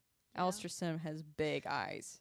I also wonder, and I don't mean to restart a rabbit trail we already went down, but I think one always of do. these one of these reviews we talked about the importance of black and white movies Mm-hmm. and how I wonder how much that impacts this movie because you're paying more attention because it isn't in color, so you're not trying to tell the story through the way the town looks. Mm-hmm. It has to be more the acting. Mm-hmm. The staging. I mean, they still had to do staging because they had to know how it was going to look in the filming. Mm-hmm. But black and white makes you pay attention. And the music. Yeah. Lot of the I don't think a lot of them had like maybe not just distinct music. I don't know. I didn't notice the music so much in the other versions. They played classic carols in this, but they're not playing classic carols in the background of this. Yeah, the score is amazing in this. Uh-huh. Yeah, I don't know who did the music, but he nailed it. Well, all the music, every place that he goes, like it gives you, like when he's walking down the street, it has that, like there could be something behind the corner. Like Mhm. ominous. Well, ominous, but it's not quite ominous. Eerie, yeah. And but what really got me as a child when I first watched this was the sadness. It wasn't really sadness, but it was almost forlorn, but pretty. The kids singing out front. Mm-hmm. Yes. You know, it's that really kind of touched me. And then he pushed the little girl. He really pushed her, yeah. See, I didn't, you know, now that we're really being picky about watching it, Mm-hmm. I thought that was kind of interesting too. He didn't want anybody around him. Yeah. Yeah, Yeah. that's what I was saying about he literally is annoyed with life. Like he's not I don't think he even gives that much effort to it. No, because of okay, so Right. this is another But- thing. They started out in the stock exchange in Mhm. this one. Mm-hmm. And some of them did, the other versions that we watched, but his interaction with the other men there, their response. they knew exactly what he was going to say when they wished him Merry Christmas or something. You know, they said something to him and he it's a grump- humbug. Yep, he grumped at him and they just laughed like, "Oh yeah, that's old Ebenezer," you know. Mm-hmm. I guess what I'm trying to say, I'm not saying that he's like, oh, going around stomping around annoyed at life. I hate everybody. I hate everything. It's actually the opposite of that. What I'm trying to say is unique about this portrayal is the other Scrooges with even the carolers made a point. Yeah, I agree with you. Yeah. They I made a agree. point to like hold the stick at him or throw at him. He was literally walking by and just like shoving. You know what I'm He saying? just kind of shoved her out of the way. He didn't. It's like his personality. It's not an action outside of what he is. That's I think that's a big thing is he's not playing Scrooge. He's Scrooge. I mean, he's playing Yeah. Scrooge like he's a normal person who actually thinks this way. That's a big thing with acting is not playing especially with outlandish character, Mm-hmm. someone who has a big personality. It's easy to play them over the top and like you're acting crazy. Mm-hmm. And then in this one, they introduce Tiny Tim. You don't know who he is at first. Mm-hmm. Tiny Tim and the mother. Yes. I love Mhm. that, and I love the way they used the music Yes. because it turned into this. You know, it reminds me a lot of John Williams' music in movies. How he really changes the tone, like in Star Wars. You know, the difference between Darth Vader's theme and the Force theme. Mm-hmm. It just sets the whole tone of that personality, that person. But or even Howard Shore in Lord of the Rings, you know that it's the Shire. It gives the right vibe, but it went from that daunting and all that to a very bustly, upbeat because they were downtown and they were shopping, you know, for Christmas and all that, and it just changed the whole mood. And then, see, this is where it all, and this was again facial expression acting. That window scene always impacted me, even as a kid. With the toys. So Tiny Tim at the window looking at the toys, you can see his expression of that he's just enjoying it at first because they always portray Tiny Tim as selfless, Right. which as a child generally he is very giving and gracious, you know, that's the personality he's supposed to portray. But the music changes from that nice music box perky shopping sound for one moment when somebody is buying the sailboat he really wishes he could have. Yes. And you just see that little bit, it makes him more human. Mm-hmm. Mm-hmm. That little bit of disappointment. Mm-hmm. Even though he's still grateful, it's like that yearning, like, oh, I wish I could have that. Mm-hmm. You know, and as it goes away, the music gets a little bit more minor. Mm-hmm. One thing, I mean, I've noticed it before because I've watched it, but little details will set up a scene that they never filmed, if you know what I'm saying. Because when Mrs. Cratchit came out of the shop, Mm-hmm. the fact that she had to look to see where he was, it set it up that maybe she probably dropped him off at the door. You know? It sets up in your mind they probably had an exchange at the door or something. She said stay here or, you know, or go look or, you know. Well, that's what I'm talking about. The whole flow of this version is like you are observing just everybody's day. Mm-hmm. Like you're coming in on their lives instead of watching like a play that's been scripted. Yeah. And I do, you know, like the difference with the carolers that we were talking about. Mm-hmm. He was given the opportunity to react like that because he's just walking by them. Right. You know, that's the thing with the Patrick Stewart version. He had to do something that aggressive because he had to go open the door and address it. Mm-hmm. It didn't give the chance of him to just show a candid reaction to it. Yes. Mm-hmm. Yeah. So that's all in the staging and scripting of it. Well, you don't even know if that wasn't just something he did. Yeah. It was even in the script. Oh, exactly. But he was given the setting, I guess I'm saying, to be able to be free to do whatever he thought Scrooge would do walking down the street past carolers. Yeah. Mm-hmm. And I think that is a lot in our modern movie industry that actors are way overstaged and directed.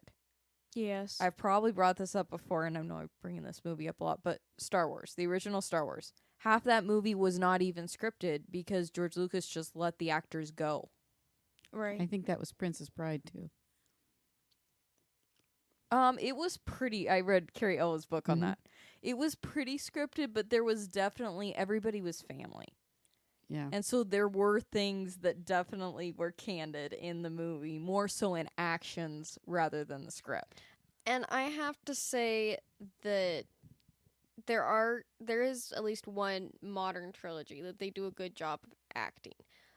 But one of the biggest things with movies now is the green screen, because if that had been green screened, would he have been able to be as candid?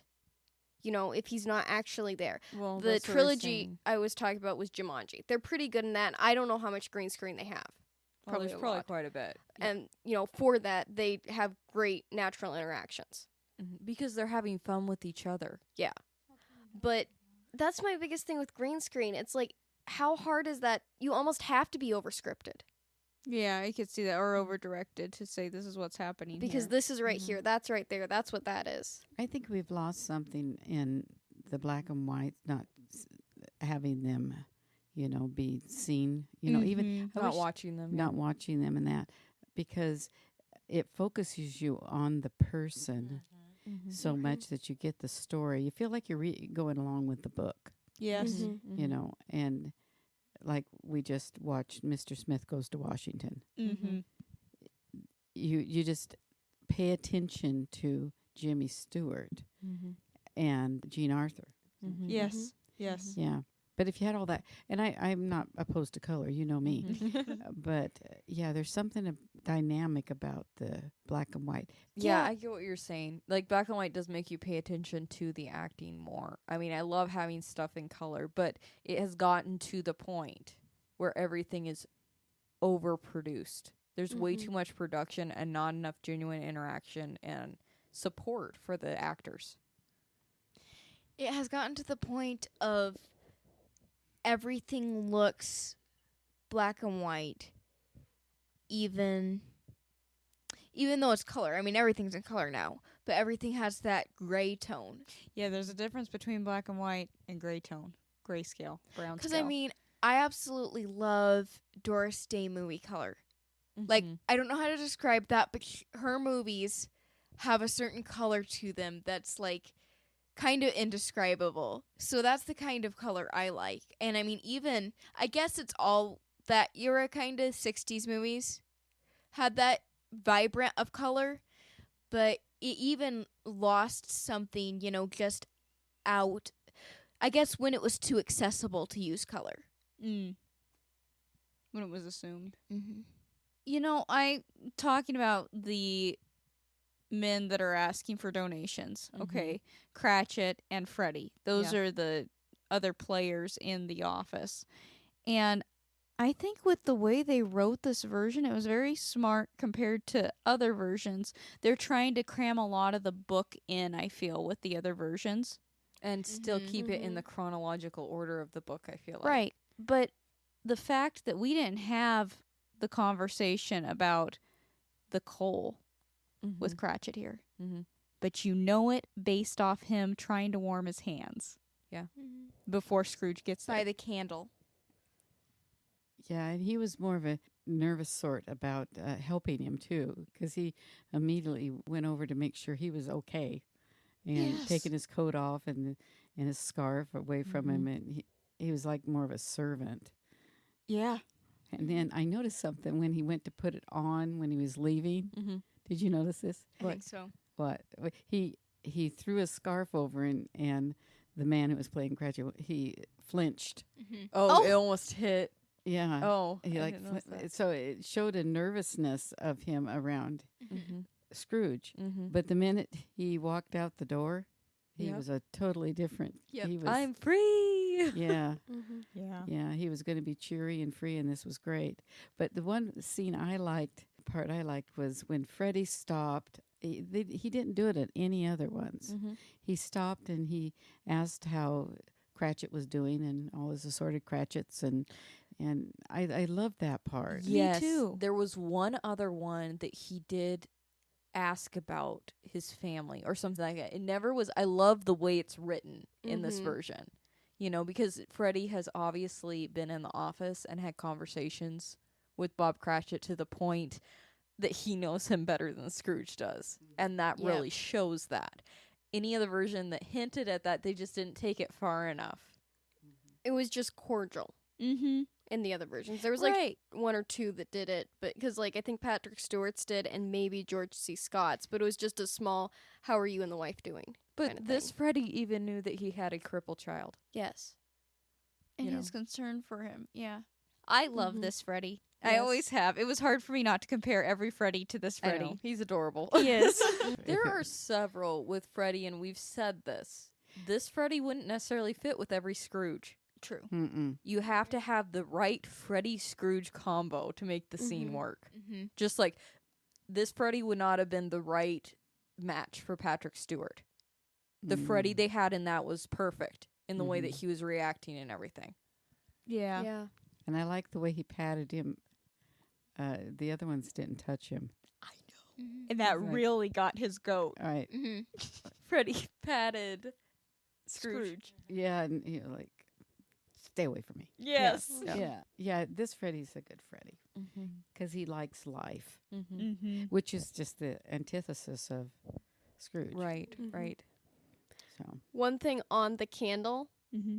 I kind of judge Christmas carols if they add that in because they focus so much on the coal Mm-hmm. that they forget that because that is mentioned in the book as well as the coal.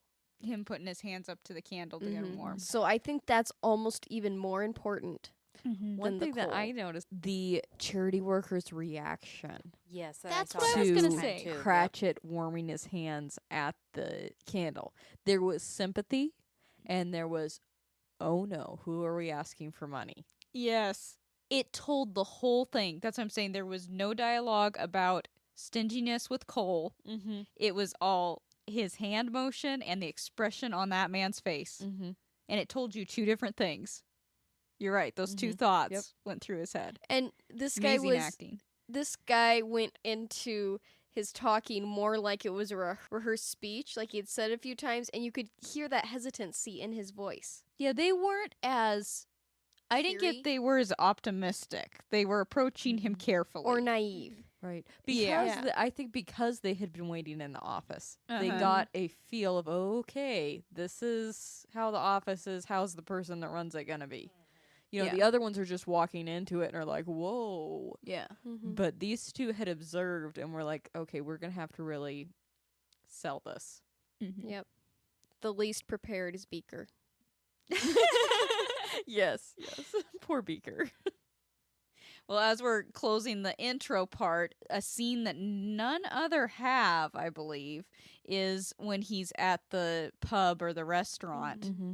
And that's another important scene in this movie because he has that exchange about bread. Mm-hmm. And it shows just exactly how cheap he is and how he even denies himself Right. when he asks for extra bread and he says that'll be charged. And he says, never mind. Mm-hmm. And he has his books with him. Oh, yeah. Mm-hmm. He's Mhm. looking at his books while he's eating. He's not. Mm-hmm. He hasn't left the office. He just exudes Really. that, and you can see that as he's walking home when there's the blind man with the dog, and the dog pulls the guy out of there. Yeah, the you know, dog senses. Right, the dog senses His- his spirit. Yeah. Even animals were better actors back then. But one thing with the waiter, Mhm. the waiter was a good actor too because in his voice you could hear, oh no, I have to interact with this guy.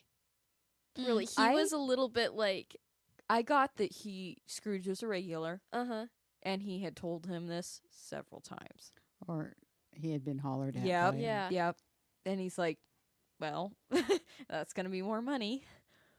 Oh yeah, that's probably it. The hollered at is a good point because he's gonna make sure that he's aware this time. Yeah. Mhm. Yeah. No extra charges that he's gonna. Yeah, Yeah. But he knew Scrooge. It wasn't just like, had it- to have. Yeah. It was Obviously regular. not a good interaction in Mhm. the past. Yeah. Mm-hmm. Yeah. All right. Are we ready to move on to Marley? This is just so epic. Like Mhm. everything about this scene, and I am sorry. What is Are the you? act? Are you actually No, sorry? I'm not sorry. I am not sorry one Don't bit. apologize. But Michael Hordern as Marley is the best portrayal. yes. Ever. The way he delivers the lines, the whole demeanor. I mean, Marley really shouldn't be coming at him mad and trying to scare him. He's not trying to scare him because I'm a ghost and I'm going to scare you into. In this one, he is in pain Mm-hmm. because he realizes the gravity of his actions and that he Yep. cannot do anything about it. Yep. But he can help somebody else to not face that. Yeah. He really cares about Scrooge. Yes. Mm-hmm. Well, and his pain is that he can't do anything about it, too. Uh-huh. That's all he has is sorrow anymore. Mm-hmm. But he was best known for his Shakespearean roles. Oh, that makes sense. Yeah. He played King Lear. Mm. But, yeah, the whole thing.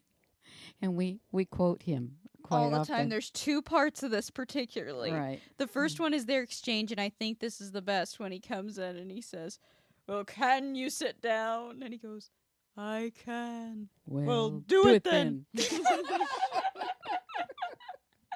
And then the other one, I am sorry. It was painful watching every version say this because nobody does. You were always a good man of business. Business!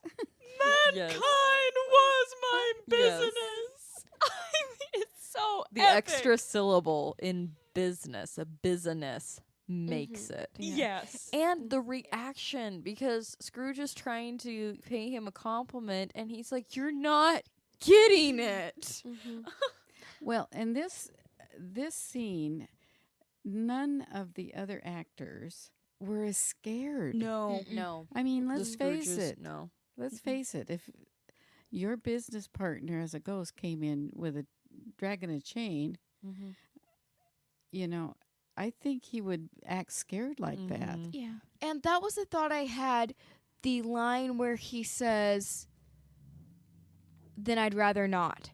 Yes, I thought about that It's too. like, he'd rather not because he got the wit scared out of him. Right. With the first one. yeah, that made the most sense in this version. Like a few delivered it okay.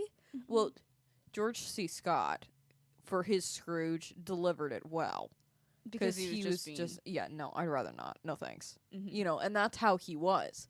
Yeah. But every other one, that one it's a little bit like Question mark. Why wouldn't you if he just said that's your only chance for hope? Mm-hmm. But it's because he's like, no, I will have a heart attack Yeah. if I have to go through this 3 more times. Another thing is they always push off the Marley wailing, the Marley screams until that line. He didn't scream at him after that. He had sympathy for him even. He was softer saying, no, you have to do this. Well, this Marley didn't scream at him like the others do. Like, listen to me. He was in pain. Yes. Because he could not deliver his message. Yeah. Yeah. He wasn't listening to him. And he knew this was his one chance. His one opportunity, like out of all those people or spirits out there trying to do this, he got a chance to actually help somebody. Yeah. But we noticed little things that I hadn't noticed before. Jay Lee did about the door knocker. When he really looked at it when it first happened, like, what is going on here? Very, if you want to use a modern term, weirded out. Weirded out, yeah. So when he walked through the door, you say, Oh, yeah, Mandy caught it. He walked through the door, and then he stopped. He was going to close it, but he stopped. He opened it back up and looked around it again at the door knocker. and the angle of the camera, which I love this angle, was up at the top of the stairs looking Yes. down, where most of them are looking up at the upstairs. Right, it's Scrooge's perspective. So you don't notice that little detail really. But when he did that, it's like, oh, he's becoming more human right there. Right. Yeah. Because what did they attack first? They attacked his ability to be self-sufficient. Yeah. Yes.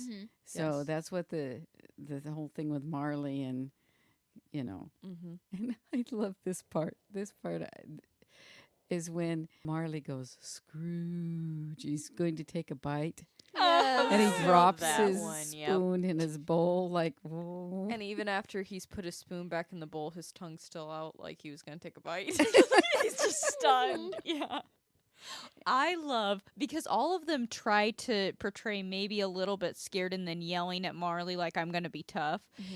He was the epitome of, I am scared so bad I'm putting on a tough voice. You know what I mean? I mean, he really was. That's when, who are you? Yeah. Like, he's yelling at him, but he's shaking. So The it's like, whole time he was shaking. yes. Even when he was doing the spiel about the food, like, my favorite line, there's more of gravy than a grave in you. I mean, his knee the whole time was like trembling, and he was just trying to like act like it wasn't affecting him. And he did the best as far as running into his bed. Yes. Oh, Nobody else does. No, they're not scared afterwards. That's true. Yeah. I don't think any other portrayal did, except maybe, like Scrooge McDuck. Yeah, he Something like does, I that. think. I mean, who wouldn't run and hide yourself after that? I know. But this was something that I wasn't sure. I was trying to think because we watched so many versions. We didn't even watch all of them. This is the only black and white version we watched. But Marley takes him over to the window. Okay. And the whole thing happens there that we'll probably talk about a little bit, the other spirits.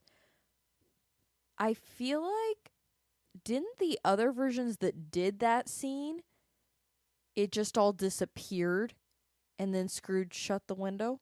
Yeah. He didn't shut the window on it to shut it out. Yeah. Which I thought was True. interesting, especially since they don't do the cap thing in this version with the Ghost of Christmas Past. It was kind of that concept of he has the ability to reject. And he couldn't handle it. So Yeah. He had to shut shut it the out. Yeah. Yeah. But it also explains why he still was that terrified running to his bed. As far as he knows, they're still out there and they can walk through doors and stuff. So, I think that was done very well as far as the flow of it. Now, was this the only one that door slammed open? No, there were several where there were a few that Marley walked through, but a few it actually opened. Because there was some George C. Scott and Albert Finney went back to check the door to right. see if it was still locked, and it was. What really killed me was, he shut his bed curtains, Yep. and added he had to put his head under his covers. Yes. Yes. That always Protection. protects you. Yep. One thing I thought was interesting was the way Marley talked. Because his mouth, he worked his mouth like it had been in the bandage. You know, the head wrap. He talked like that, like his lower lip was down. Yeah. He did, yeah. But he's like the only one I think that hasn't over exaggerated that. You know what I mean? It's natural. From the Patrick Stewart version, when his mouth dropped. The one from the Patrick Stewart version was way overdone. Well, what I love about this portrayal of Marley is he is Marley. Yes, he's a ghost. He's died, but he's still Marley. Yes. He didn't become a monster. Like, people tend to think of a ghost. They're thinking all of a sudden you become some creature. Right. It's like what I think Dickens was even trying to portray is this is just the spirit of Marley. He's the same guy, you know, except for now he realizes the truth of his actions. I think He portrays it like a human instead of Yes.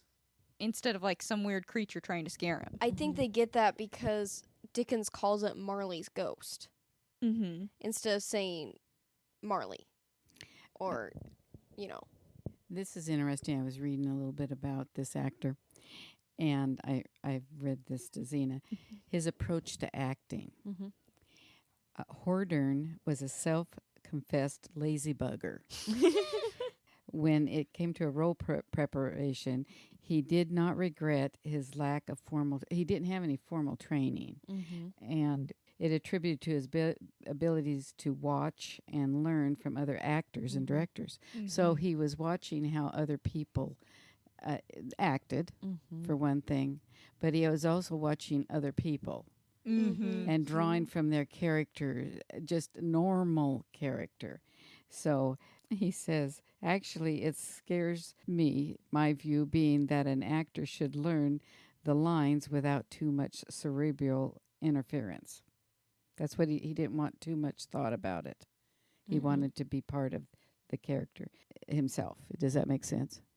Yeah, he didn't want to over-rehearse or over-train it. He wanted it to be natural. or think about it too much. Just Yeah. know the lines and let them come out as you know would what say he's them. supposed to say. Yeah, Well, it was him.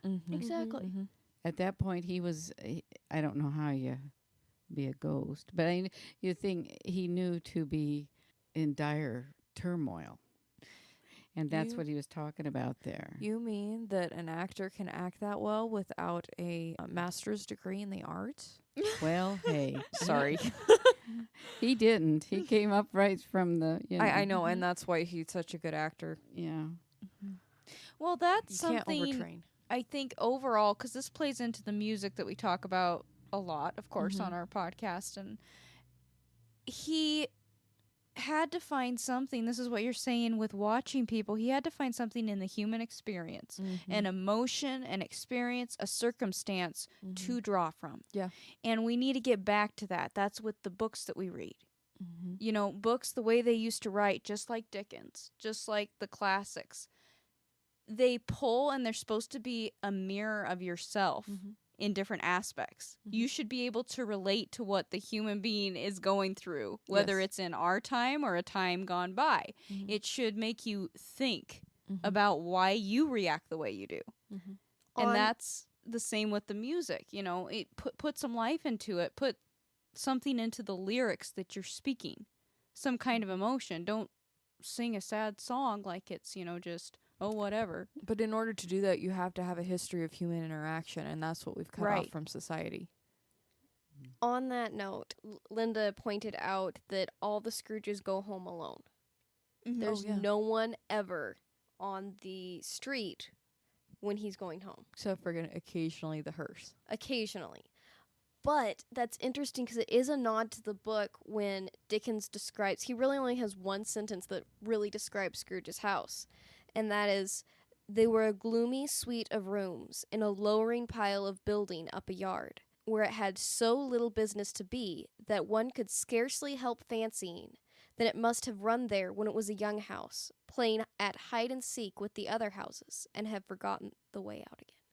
Oh my goodness, I love that. That explains his house. Yeah. Look at the way I literally that he got writes. chills hearing that. Look at the way I literally that he got writes. chills hearing that. Like, I read that line. I'm like, oh my word. Love that. Look at the way he writes that whole metaphor. Just explained this lonely, forsaken house Mm-hmm. using a human experience with an inanimate object. It gives you sympathy for the house. You want to help the house. Mm-hmm. It's It- amazing. It also, it compares the house. It's a precursor to what Scrooge went through. Really. Yeah. Mm-hmm. Because all the kids were out at play. They could come home. Mm-hmm. They go out and play, but they knew the way back home. Mm-hmm. Yeah. Well, a house is your home, and it does reflect who you are. Mm-hmm. You know, that's why you can have a house that's upkept and really nice looking, and a different person can move into it, and all of a sudden it's run down, and you don't know why. They're taking care of it, you see it, but it just looks different. Mm-hmm. It matters the spirit that's in the home. And before we move on to the Ghost of Christmas Past, I Well, think let's clarify that. What? It matters the spirit of the people that are in the home. Yeah. After we just watched Marty. okay. I'll give it that. Sometimes it's the other. But before we move on to the Ghost of Christmas Past, let's talk about the window scene real quick, because not very many versions actually even show this scene. I think we did bring it up with Patrick Stewart because they somewhat explained it as well. Yes. I That was like- the only other version that really explained it well. Didn't just show the Mhm. spirits wandering. Yeah, just showing spirits wandering doesn't get across the message that Marley's trying to drive home with him. Mm-hmm. These spirits, or the ghosts of people, are throwing money at this poor Mhm. woman with her child. They're trying to help, and they Mhm. can't get to her. And it's mournful. Exactly. Mhm. They're in pain and sad that they can't fix the problem. Mm-hmm. So this is the first time. This was the first quote unquote live action version Mm-hmm. that I watched as a kid. I was familiar with Mr. Magoo first. Yeah. And on Mr. Magoo's version, it just shows the ghost going back and forth, kind of scared and sad. Right. So once I watched this version, I understood, oh, this is what they're Mm-hmm. They're This is why wandering he showed about. him that. mhm. Because they didn't even include that in Mickey's Christmas Carol. Mm-mm. No, there's a lot of versions that just skip over it. Yeah, and I thought it was interesting in this one they actually did have money to throw, Yeah. Mm-hmm. which is such a depiction. Like, essentially, these spirits are in hell. It's Right. this story's depiction of that. And that they're even given the resources to offer, but it can't reach. Well, they're given what they craved for in life. It's what the Bible says, where your treasure is, there your heart will be also. They're given what their heart desired. They're Mhm. given their treasure. And now it's worthless. Mm-hmm. Yeah. So, yeah, and it was weird. The one guy who's throwing it, it's like a wind comes by and, like, blows it away. Mm-hmm. But he's a spirit, so it's like, wind, like, you know. Yeah. All right, ready to move on to the Ghost of Christmas Past? Well, Elsie told us as she's been reading that most of the scenes in this version are all written by the person who made this adaptation. They're not in the book. And I think this was brilliant Yes. Mhm.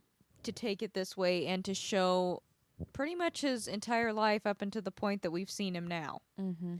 to see what shaped Scrooge into the way that he views life. Mm-hmm. Yep. Mm-hmm. And I love the development of his relationship with Fan. Yes, with his sister. Because that really is the point when he gets cold and bitter, is losing her. He put Mhm. so much on her being alive because she was the only one Mhm. he felt truly cared for him. Right, right. And he doesn't change really until she dies. That's true. That's when he That is decides true. to get cold and bitter towards the world. And the acting there, when she's dying and he leaves, the look he gives the baby and the look he gives the husband, young Scrooge, it tells everything. Oh, yeah. Well, it's the same. He's just walking in his father's footsteps. Yeah. One thing I've noticed that is different about this Ghost of Christmas Past than any other is how he changes Scrooge is by showing him what he didn't wait to see. I was going to say that. He's showing them that he has to see it from someone else's perspective. He has to see, instead of just thinking about himself and what he saw and what on all this, he has to see beyond that Mm-hmm. because he's shown what Fan asked him to do with Freddie. And then he's shown how Alice, because with the breakup, Alice didn't really act, she acted sad, but she didn't act torn up. She was definitely very- pulled Big Girls Don't Cry. Yes. And the minute he left, he saw what she was actually feeling. Mm-hmm. Yes. And he could see, he always can, but his reaction was so cold and violent in the breakup scene. Mm-hmm. the young Scrooge. You know, and he could see the contrast of her after he left and how Because cruel he really was. there's so many times that happens with the Scrooge, like the fan scene. Mm-hmm. Mm-hmm. The death scene. Yeah. That one always makes me want to tear up when he hears her say that, "Take care of my boy," and he says, Mhm. "Forgive me, Fan."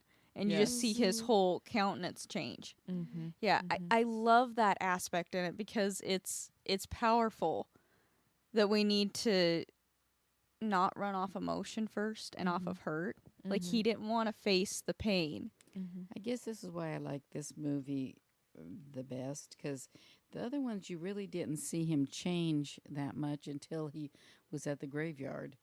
You know, Mm-hmm. there was kind of touching scenes, Mhm. but nothing like this one. He really started thinking. Mm-hmm.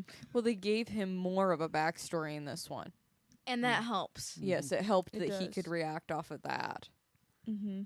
Especially the Fezziwig scene because he gets into it right away, which shows Mhm. you, okay, so you are hiding a fun side, Mm-hmm. you know, but his expression change when this ghost says it only cost him a few pounds. Why is this such happiness?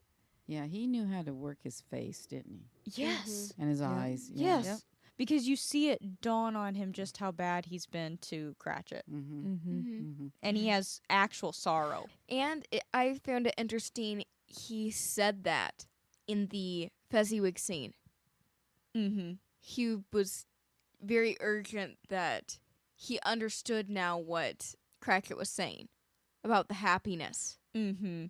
Yeah. Mm-hmm. It's an interesting contrast with how he responded to Cratchit in the beginning because he knew full well in the beginning that he was the one making Cratchit's life hard Mm-hmm. because he said, I only pay you 15 bob a week, you know. And you're still happy. Right. He knew that he wasn't being a good employer, if you will. Mm-hmm. Yeah.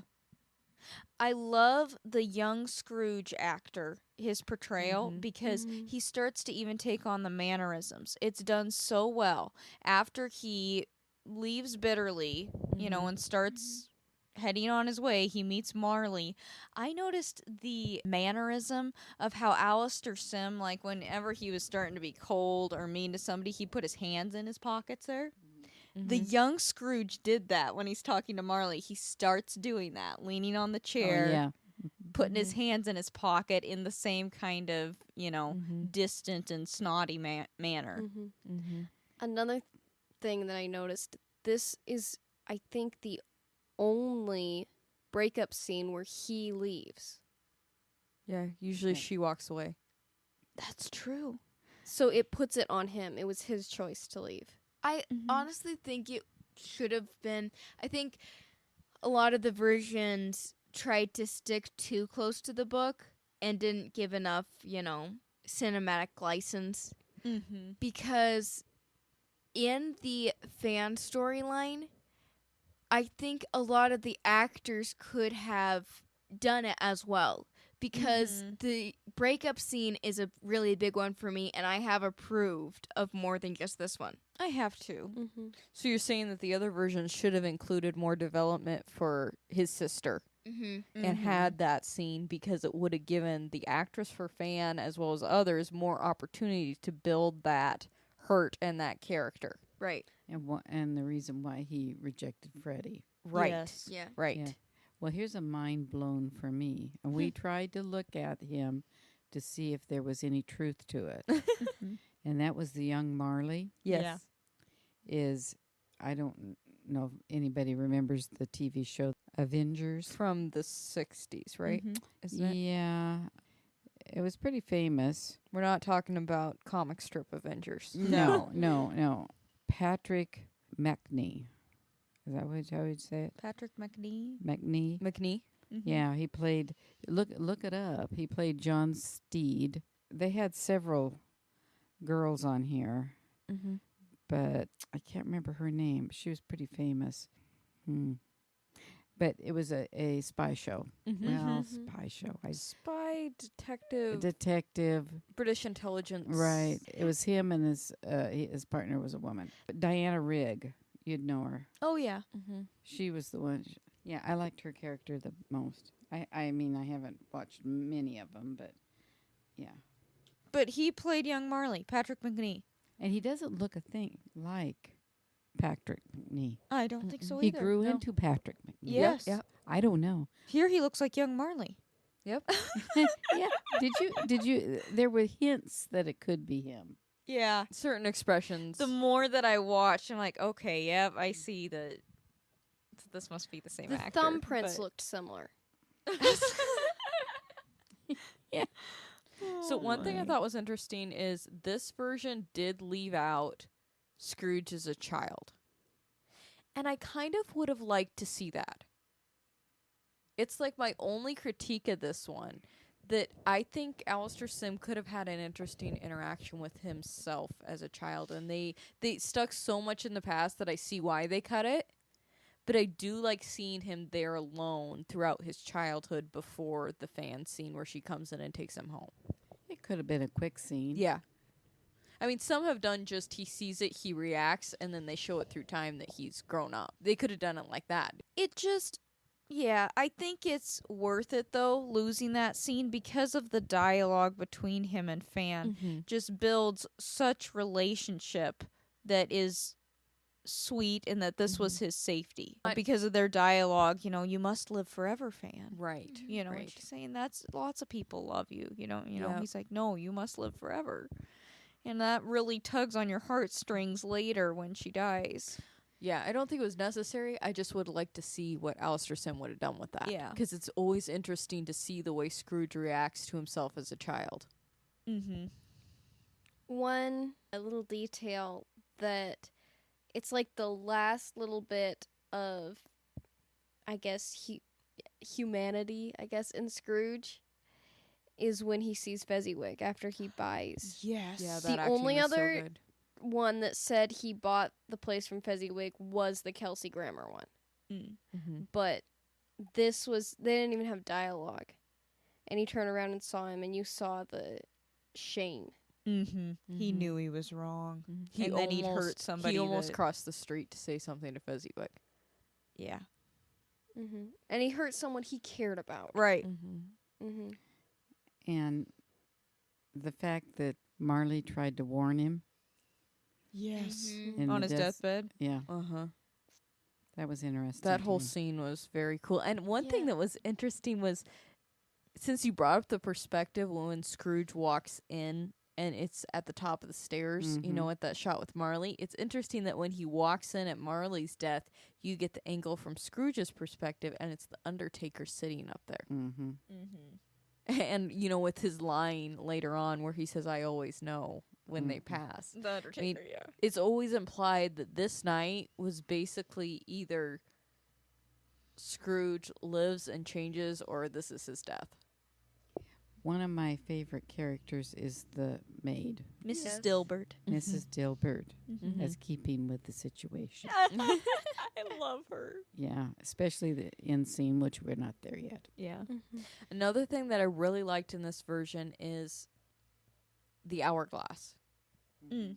It made a clear transition that, okay, now we're skipping years. Because some versions that we've seen, it's either forced or not clear enough that they're now switching situations, scenes, and years. Mm-hmm. You know, it's been more flowing, walking into a different, and it's like, okay, now I have to readjust to where I'm at. Yeah, I like that too. Another thing that was cool is you see Scrooge 2 different reactions to death in this past, because it's the camera's kind of the same angle as with Fan as with Marley, but his reaction is so much different. There's so much pain with Fan, and there's so much coldness with Marley. He wasn't going to feel it ever again. Mhm. That's what Yep. I think. Yep. That's why he left there. That's why he left Alice. Mm-hmm. Mhm. That's the bitterness. That's why he instead didn't of- across the street to Fezziwig. Yeah. Mm-hmm. Yep. He was not going to face loss. And it was almost like, I mean, this is kind of reading a lot into it, but you can see a change in Marley before he dies, but you know that he knows where he's going. Mm-hmm. And that's almost like he knows, he hopes he'll get another chance because he knows he's not listening now. Yeah. Yeah. The one line that I absolutely love, I love the whole interaction between young Scrooge and Alice at Fezziwig's party over in the Yes. corner. It's all so sweet. But when we rewatched this Christmas season as a whole, I wrote down this one line that really hit in context of where their relationship led.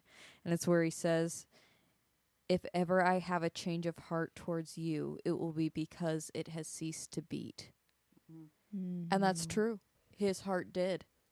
Mm-hmm. After Fan, Mm-hmm. it did, and that's where everything changed. Mm-hmm. Exactly.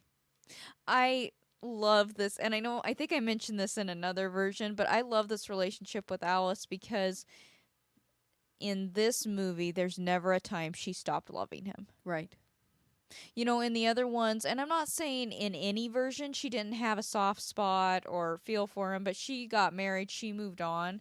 This Alice loved him so much Mm-hmm.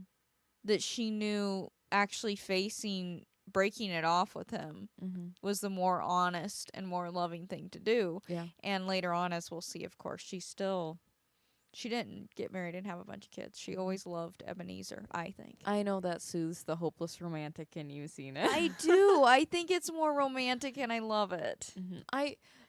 I can get from a trying to talk to society, though, like Dickens was, making it that way. That she Did got she? married and had kids. Yes, Yes. in the book she does. And I can see both ways. Mm-hmm. I kind of like that she moves on because that means Scrooge is the only one who really loses. True. So here's an interesting, now that we're talking about this, okay, in the other renditions or even in the book, he is having to see what he gave up. Yes. I understand that. So they show it with the kids and with her being married. In this one, it's not about what he gave up with life decisions Mm-hmm. in the sense of what was produced, like kids Mhm. or, other people getting to experience different things because Mhm. he gave it up. It's about what he lost because he didn't stay where it hurt. I get what you're saying, and that his actions even then affected other people. And ended up being self-destructive. I just think maybe it's affecting me because I'm reading Wuthering Heights right now. And that's really the basis of when the bitterness comes in that book. Because he didn't stay and listen to the entire conversation. Mm-hmm. Took the pain, what hurt, and decided to run with unforgiveness. Yep. And that's what he did with Fan here. Until he was able to see, oh my goodness, you know. Also, let's clarify, there's only one version that shows her married. Shows Fan married? No, What are we talking about? shows Alice married. Oh, yeah, yeah. Or Belle. Belle, yeah. There is only one version that does that, but in the Albert Finney version, Freddie is Mhm. married to her daughter. Mm-hmm. That's the one. No, also George C. Scott. C. Scott, Yes. yes. Oh. She Mhm. was. So, And they never have a scene like this movie has that shows her alone. right. Mm-hmm. And I'm getting ahead. So I've heard it both ways. I like it both ways. I do. I like it this way. The only thing that does leave it open for is once Scrooge is changed, you don't know that he didn't seek her out. As a kid, I always thought that. Yeah. I always thought they got back together. Mm-hmm. She's like, it took you long enough. All right. Any other thoughts on the Ghost of Christmas Past? Well, one thought. Mhm. Out of all the ghosts, I like this one the best because he seems more fatherly and softer, but yet corrective. Mm-hmm. Yeah. Yes. I do love the line that, and it's in most movies when they're talking about Fan. Mhm. He says, "I believe she later got married and had children," Mm-hmm. because the ghost knows that's such a sore spot, Uh-huh. and you watch the reaction. Mm-hmm. Because then Scrooge always says one child. I love it when the ghost does that. Yeah. That he says children, knowing full well that it was just Freddy. Mm-hmm. But he needs to make an impact on Scrooge. I love how you said he was corrective because that is true. And this Scrooge, when he says children, I believe he's still bitter about it. Until he's seen that scene, he's still yes, Freddy. She died, giving him life. I And- love the line after that. Yes, this ghost is very just as your mother died, which your father never forgave you for. Which he changed from the book. Yes, because Fan is younger, which technically makes more sense with Freddy being as young as he is. And it just says she died a woman and had children. And then he goes, one child. And the ghost goes, yes, and they move on. Yeah. With this setup, I really liked that, how it throws it back to realize, look, you're carrying on the curse. But the best part is when he says, and it was wrong that your father blamed you. Yeah, like, can't you see now how you're carrying this out and acting in the very thing that hurt you? You're doing it to other people. I like the fact that he's younger than Fan because that makes her more of his stability than the other way around. Right. The only thing that doesn't make sense really is Freddy looks to be maybe 30. Okay? We did the math on this in one of the And versions. the look of Ebenezer when Freddy is born and she dies, he looks like he's in his 30s or something. So, I mean, That would make Scrooge could be sense. 60. Well, no, I would. He looks more like he's in his 20s. Well, then he's only Right. 50. Be too young. So it's a problem with Freddy being Well, that young.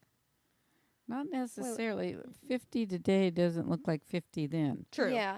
Yeah. So they didn't last too long. True. True. That's true. So Yeah. and this Dickens is died at 50 artistic something. license here. Yes. It's not about being a mathematician. Yeah, so I think as far as the ghost portrayal, I do love this ghost, and I like how sometimes he was more transparent than others. That kind of gave the illusion of what Dickens describes in the book. But I do, again, think it depends on the type of Scrooge you're portraying as to how the ghost has to react. Well, that's true. This Scrooge definitely needed that fatherly corrective figure when Albert Finney needed a mother figure, apparently, in a red dress. Like her. You don't look like a ghost. Thank you. Thank you. All right, are we ready to move on to the Ghost of Christmas Present? Yep. All right. Well, I mean, I love all the portrayals of the spirits in this one, but this Ghost of Christmas Present is actually a lot softer than the other ones I noticed. He's still jolly, but he's not as loud, I guess. It's hard because, and I only noticed it comparing it to the others, this Scrooge is already, his heart is melting. His heart is getting soft in the present scenes. Where in the other renditions, I still saw a lot of bitterness. I noticed the softening or the different interaction between Scrooge and the Ghost of Christmas Present in this rendition versus the others. Because when they do the toast at Cratchit's, which I love the whole Cratchit scene here too. Yes. But when they do the toast, the founder of the feast, and everybody kind of immediately goes, that's not right. Scrooge starts turning away in this version, ashamed. Like, kind of knowing, oh my goodness, it's not, I don't deserve this. I don't. That's more it. I don't think Yeah. he's ashamed. I think he's showing that. Yeah, he doesn't deserve. Well, not doesn't deserve it. He doesn't. It won't ever be his. It, you know what I'm saying? Like, it comes from his childhood. I think. You understand what I'm saying? Like, he can't believe somebody would do it or something. Yeah. But didn't you notice him respond to their antagonism, too, a little bit? Because he turns while they're starting to go, the founder of the feast indeed. And the ghost goes, no, right. you have to listen to this. Right. You're Yeah. right, though, because what has he done throughout the entire movie every time something gets uncomfortable? Right. He runs away. So he doesn't stay for the entire interaction. And the ghost was I did like his because he wasn't harsh. No, he And he kind of does- chuckled. He was softer about it. Yes. This ghost was a lot kinder than they normally are. Normally they have a little more sass and snark to them, Right. yeah. which he didn't. sometimes the Scrooges kind of need that. That's what I'm saying. This Scrooge had a different attitude than the others by the present point. Mm-hmm. If at least the look in his eyes, I thought, when Tiny Tim and Bob Cratchit came in and they had the discussion about Tiny Tim, Alastair Sim portrayed true sympathy in his eyes for Tiny Tim when he asked. You know, it was like, oh, almost like he just hadn't taken the time to realize the pain that was in Bob Cratchit's home. Well, I think another factor in this is the way they wrote the past, because it also gives him more to realize, especially with his sister, what he walked out on, True. and then Alice as well. Yeah. He's already started. He's already been set up for thinking about stuff that he doesn't see, the Yeah. interactions that he doesn't get to view or makes himself not view. Yeah, a lot of the past just takes him to where he's already been. Mm-hmm. Very rarely does it take him to where what he never saw, except in is it George C. Scott where he sees Belle, Oh, yeah. With their which is in the book. And honestly, that is kind of how the book is. He doesn't see beyond what he knows. I like this angle of it. Yeah. That he sees what he didn't see to reshape his view, his point of view. Mm-hmm. So, how do you think the introduction to the Ghost of Christmas Present is? Since we've kind of talked about the Cratchit scene, but I don't want to miss the actual introduction to him. Well, I think, as far as Scrooge goes, I think he's just tired. Yeah, He's kind of worn down more than the other ones. They were expecting it, which he should expect it, but I kind of got he did expect it, but he's like, it's like hitting the snooze alarm, you know? Right. He turns over like, maybe if I just try to go back to sleep, it'll go away. yeah, he just doesn't want it. Well, he had a lot to process up to that point. Right. Yes. Right. So, what is this one going to bring? Even when he walked into the room, it was like, oh, this is more than my brain can handle right now. Yeah. It wasn't in a bitter way. No. It was an overwhelmed way. Which the other Scrooges seem to be like that. I think. Still defiant a little bit. Yeah, I do think we're like grouping all the Scrooges together, though. I don't think it's so dynamically different between all of them and Alastair Sim. I think everybody did a unique spin on it. Yes, but you have to say that the uniquely Alastair Sim spin, or the uniquely this version spin, is the fact that he does have a different demeanor because of how the story is written. Right, exactly. Well, he showed more humanity. Yes. He wasn't unwilling. Yeah. Like all the others that we watched, they still had, until the very end, had a sense of, even like Finney. Albert Albert Finney, yeah. Albert Finney. I mean, he honestly thought that everybody was pleased with him. He was very delusional. And most of them, that was my point in bringing up that Cratchit thing. When he went to toast him, all the other ones were puffed up with pride that they were getting the toast. Of course I deserve the toast. That scene never stuck out to me like it did this time after watching all the renditions. I love that you brought that up, how you said he was tired. It was a lot to process coming into the room, because another line that is unique to this one, he says to the ghost, "I'm too old. Go find somebody younger who there's more hope for." I see that overwhelmed tiredness. Like, he's wanting to give up on himself after seeing the past. And this is probably one of the least accurate according to the book. And I haven't fully read this part of the book yet. I think I even like their scripting and their wording better than the book. For the introduction of the ghost? Yeah, for the ghost and Scrooge's first interaction. I like how he brings up that the Christmas spirits aren't just one day in the year. They're 365, just like the Christ child. I mean, that's because that's true. I mean, there's so many songs that say it, that Christmas isn't just keep the One day, Christmas joy, right. and and Jesus is the reason for the season. So if he is alive 365 days, Christmas then- is alive. yeah. Right. Yeah, because the point was that it isn't about the commercialism and the money and Mhm. everybody scurrying around to see what they can get. Yeah. Mhm. And I think he realized that more at Bob Cratchit's house. It wasn't like he couldn't understand how he could be happy. Mhm. It was more that he kind of longed for that. Well, Mhm. especially when Cratchit talked about, is it Peter? His And- oldest son. Yeah, and getting the wages and stuff. Well, what I saw there was the working together. Yes. Mhm. That He was touched by the fact.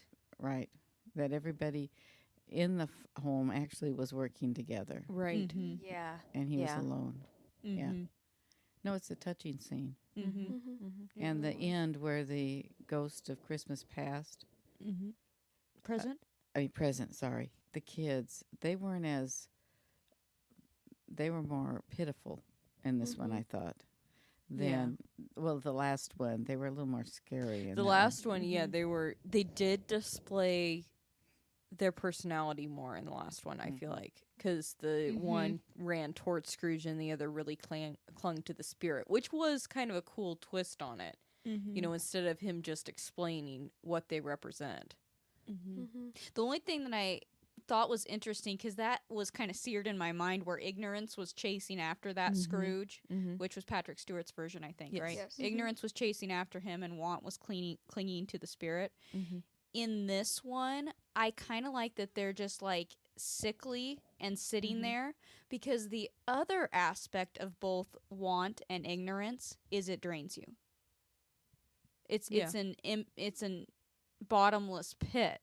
These kids are just like being drained. Does that make sense? It shows the emptiness that if you choose to be ignorant, which is what he's warning him against, and if you follow after want of worldly things, you know, that it eats away at you. I can see that. I think we did though skip over Freddy's scene. Oh, we're kind of going all over Yeah. the place with this one. It's just not chronological at all. Yeah.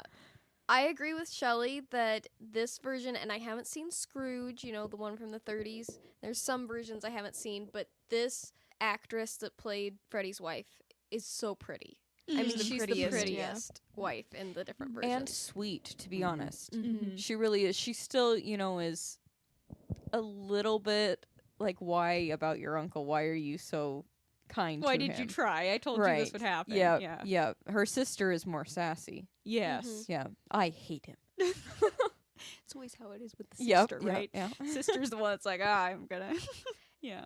And actually, though, the only one, and I like the look of the Patrick Stewart Topper better. I feel like he looks more like how he's described in the book. I could see that, but I love that line in that scene. Oh, he's great. This guy's great. It's always stuck out. Well, in the gal. And the gal. Yeah. You know, dear, distant. What's her name? Flora. Oh, yeah, Flora. And she goes, Mr. Tupper. So incorrigible, quite beyond hope. I just love that scene. Mhm. Yes, yes. But But I do appreciate they say his name's Topper in this one. I think they did in Patrick did in Stewart. Patrick Yeah, Stewart. those are the only two versions that actually made a big deal, but at least acknowledged those two people. Yeah, and they're vital to the scene, I believe. Mm-hmm. They're a cute aspect. Well, it shows more camaraderie in that Freddie has friends and, people over that he feels comfortable enough to talk about even his uncle and family with.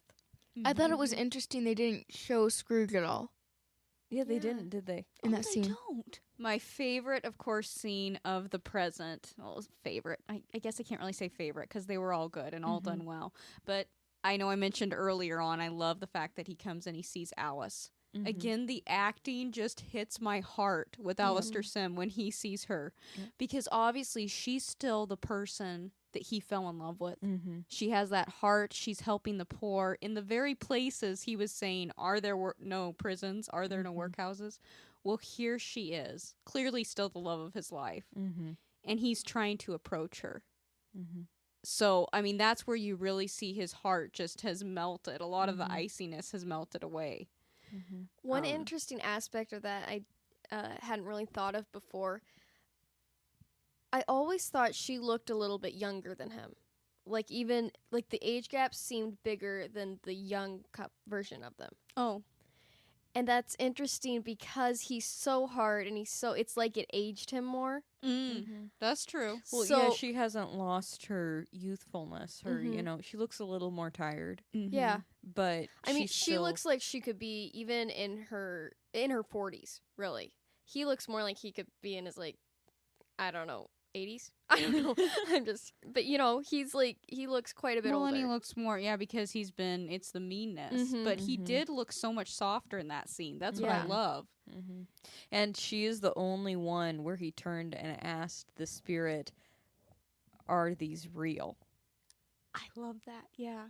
You know, And it almost hints at there may still be a chance with her, too, Mhm. which is interesting. Mm-hmm. yeah, if you're going to go from that angle, it was done very well. And one thing that I wanted to say about, the comment about the Christ child and everything that he makes Mhm. at the beginning, they added that in instead of doing the brothers thing. Yes. Because if you do the brothers thing, that doesn't work because that means his life is only one night a year or one day a year. Mm-hmm. Mm-hmm. So I think they made the right choice there. Yeah. Even I've read that section a little bit, and it just doesn't make. I get what they're saying with the brothers thing, but some parts of the conversation just doesn't make sense to me.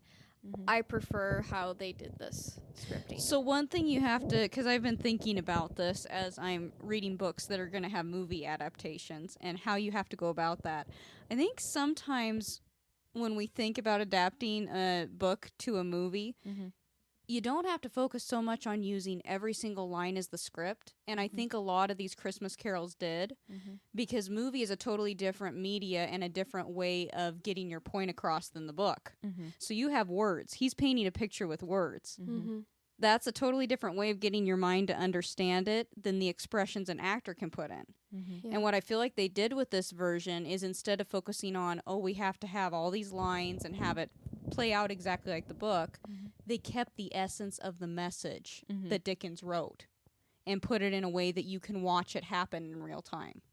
So I like the changes they made without affecting the storyline at all, without taking away Charles Dickens' original intention. And on that note, this is a tiny rabbit trail if we can go down this.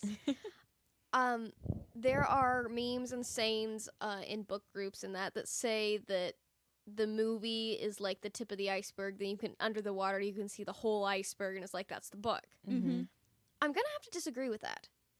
I think they're two totally different. Like you can have a good book and a good movie. True. Which they have to be equal just because they're so different that they can't portray the same thing in the same way. Yeah, again, I think that you have to make sure when you are wanting to put something onto film that you keep the essence of the author's original intention. Mm-hmm. And I think that's here's what they the true did. metaphor. Okay, we're gonna get real deep here. Okay.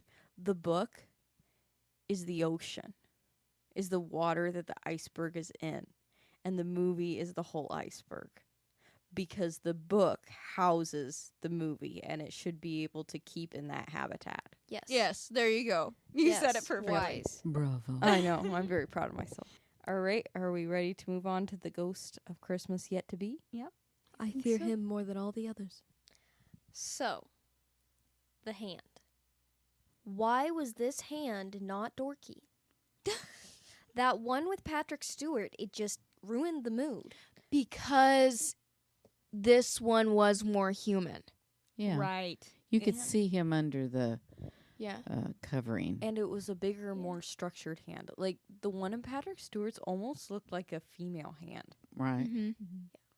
And they had weird eyes or something. didn't That's what I think it had to do with. Yeah, it was also proportioned from if the eyes were way up here, why is the hand way down there?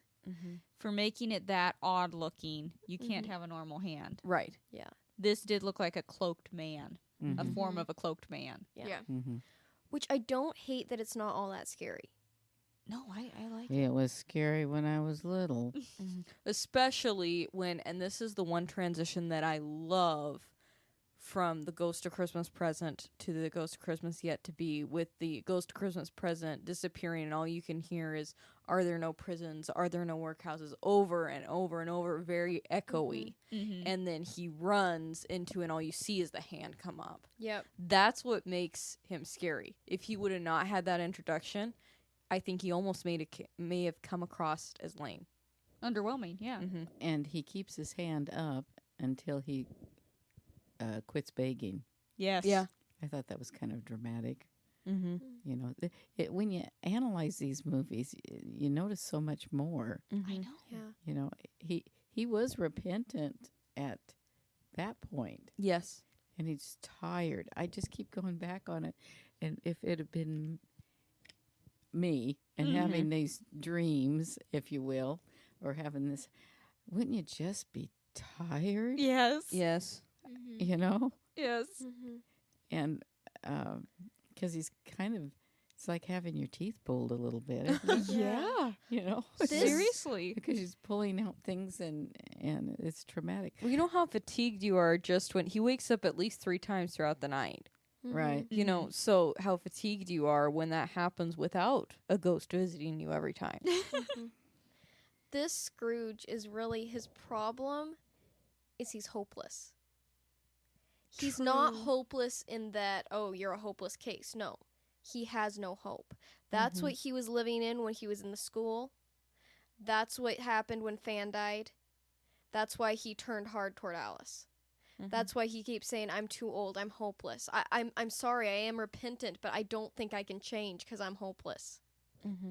And he put his, we all need to have a hope. So he put his hope into an idol of money. Yes. Yeah. That gave him comfort to know that he, sort of like feathering his nest, he had something that he could fall back on.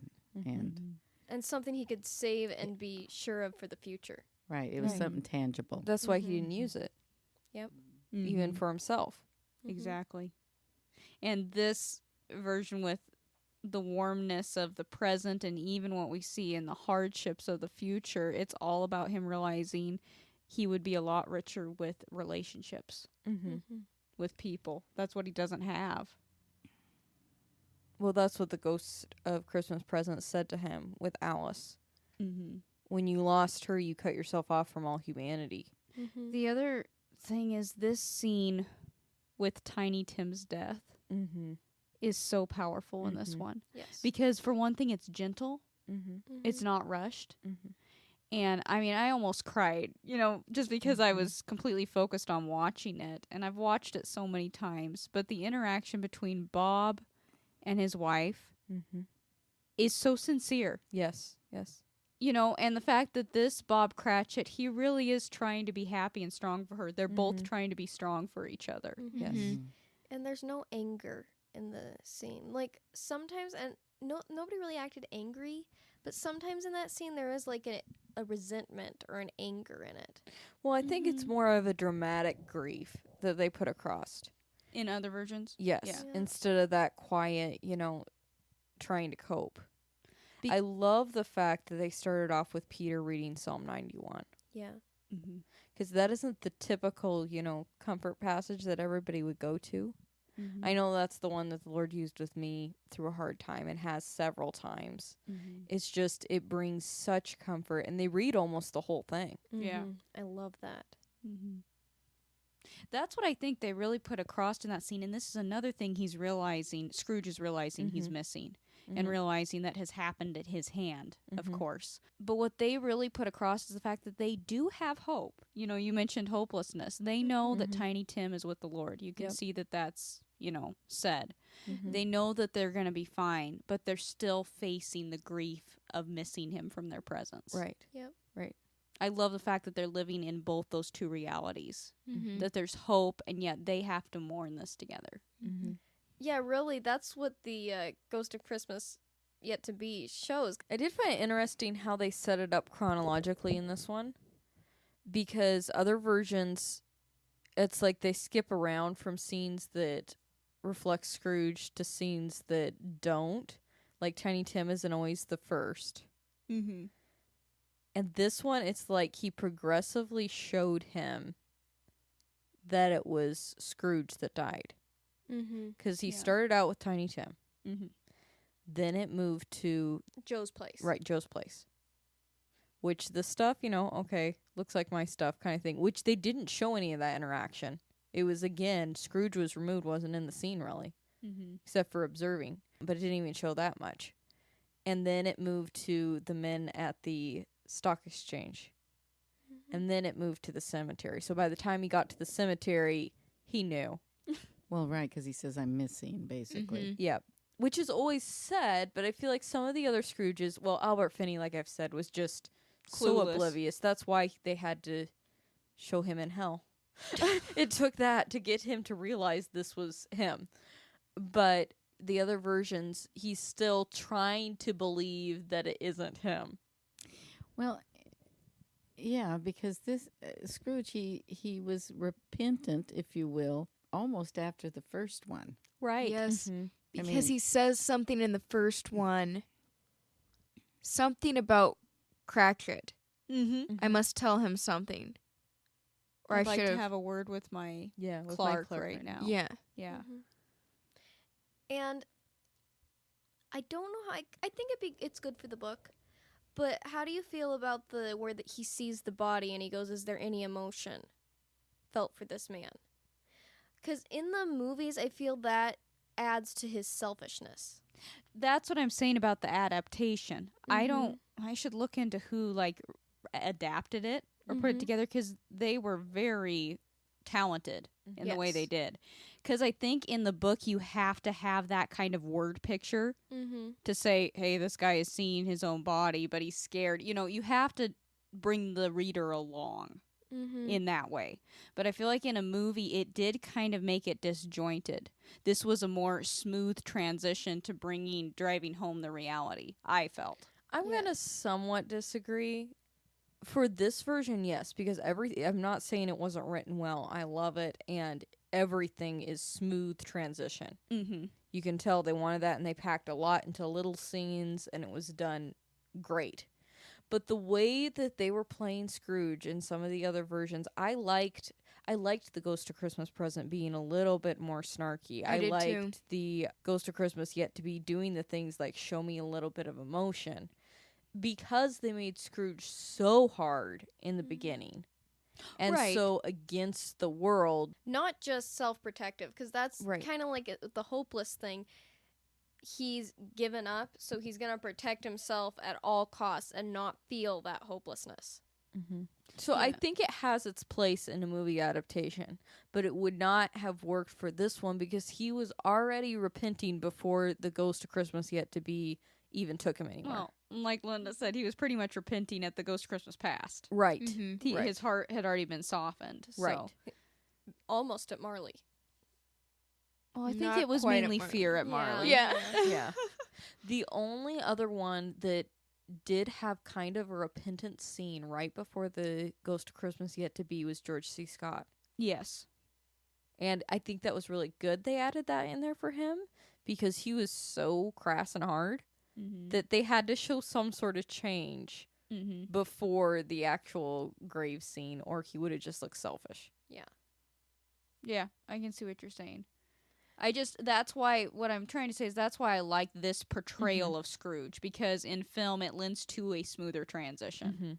Yes, I have to say this is probably one of the best because no, it's not exactly what the book says, but it still honors the book. That's what I'm saying. Mhm. It has the feel essence of the book and what Dickens was trying to put across Mhm. because the ones that follow the book to the T Mm-hmm. leave out one of the most repetitive things in the book, and that's just little hints about Dickens talking about the Lord. Mm-hmm. In Freddie's Mhm. speech, there's something about it, and he kind of says something, if I'm remembering correctly, he says something like Christmas lasts the whole year, something to that effect, Mhm. and who it's about. Mm-hmm. And so Mm-hmm. that's what I appreciate about this one. One thing I noticed in the graveyard scene Mm-hmm. that I thought was interesting, he's at the upright grave right before he sees his own, and he's questioning the spirit. Because As- he knows what's coming. He has his acting there's really good. The dread that Mhm. he's is building up. The coolest thing is the music starts getting loud, and then you hear these voices come in, this choir come in, Mm-hmm. and Scrooge looks around when they start singing, like he's hearing it. Oh, I didn't notice that. I didn't. I either. know. I noticed that it's almost like, I don't know. It gave a hint of like Marley's Ghosts. I was wondering. Oh. Kind of, yeah. Yeah. Like he's joining them. Not Like they're quite. Like there. they're near. Yeah. Yeah. Kind of like the Banshee coming on Darby O'Gill and Little People. Yeah. Interesting. I never noticed that one. Mm. That little. I was always just prepping myself for him falling on the gravestone because that dreadful noise he makes always terrified me as a child. It's awful. Like, it's an awful noise, Mm-hmm. but I think it is one of the best, like, Yes. adaptations of how, like, when he just goes on the grave and he's like, no, no, no, and starts beating on the grave. Because in the wailing, Mm-hmm. he's saying there is no, it's his fear. It's his greatest fear. Mhm. There's no hope. Yep.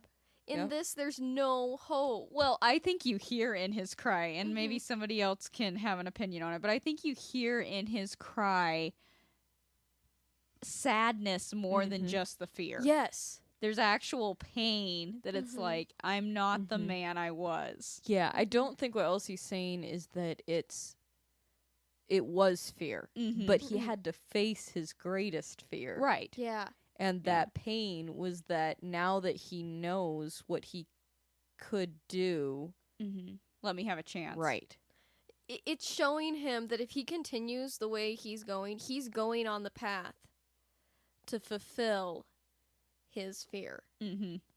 All right. Well, I think we've talked this one to death, right? Let's move on to the new and improved Scrooge. Well, this last scene is my absolute favorite. Mm-hmm. Me too. It's the way that Alastair Sim completely changes his demeanor Mm-hmm. to the point of that he doesn't even look like the same No, person. he doesn't. No. His eyes and he's a good actor. Mm-hmm. That's all there is to it. In the scene, he really is thankful Yes. to the point of almost being crazy. Uh-huh. And of course, the Mrs. Dilber. Is Yes. that it? I mean, think about her. Oh, yeah. Yeah. She would be, what is going on? Yeah. You know, That would be freaky. it would be freaky. Well, yeah, because you saw how she felt about him when she was selling his bed curtains. I know. Mhm. Yeah. His joy, I mean, I know it's so contagious. Mhm. Like, it Mhm. truly is natural. Mm-hmm. But the favorite scene of mine Mm-hmm. is the scene where he goes to Freddie's house. Yeah. I think the maid deserved an Oscar on that one. Mm-hmm. Oh, she's so sweet. And she urges him to go on. That whole scene where he turns back and looks at her like, I don't think I want to open the doors. And she gives him that sweet look to go through the doors Mm-hmm. is brilliant. Mm-hmm. That's what acting is missing a little bit, I think. Yeah. Is a that- little bit. Yeah. It's that just those small interactions that Mhm. speak so loudly. Well, it's all facial. Right. I know. There's no dialogue. And when he goes in to apologize to Freddie's wife, Oh, that's the part that gets me every Yeah. time. That made me cry again. yeah, it's his whole. He's such a good actor. Mhm. His eyes, he's repentant. He's soft. How could you not forgive him? I know. And I love her expression too, Mhm. because, Freddie right away is surprised and comes and greets him, and she gives him that look like, am I okay kind of a thing. Mhm. How are you going to Mhm. receive me? Right. Mm-hmm. And his soft look, it just, tears every time. No, and I'm sorry to keep comparing, but no other version. I love the subtlety. Is what you're saying. I Mhm. love the subtlety and the emotion that's Mhm. completely given to the audience. And the softness of Yeah. Freddie's wife. Well, the softness of the whole scene Mhm. where that he hadn't had in his life except through Alice. Right. Yes. And that's what I've always seen in that is it's like he's able to see Freddie's wife as he saw Alice. You know, like, why was I such a fool? I have been him. Another scene that the actor I just love is Cratchit. Oh, yes. The complete astonishment on his like, I don't know what to do. When he offers the job or gives him the race. Gives It him the gives him raise. the Yes. raise because he's prepared to be fired. Yep. One thing, I mean, the subtlety is right, because when there's that, kind of emotional scene, Topper almost gets a little nervous, a little uncomfortable. So he goes, play a polka, to the guy. And when the guy starts, the camera's on the guy kind of playing the piano, but you can see Scrooge and Freddy and the wife in the doorway still. Mm-hmm.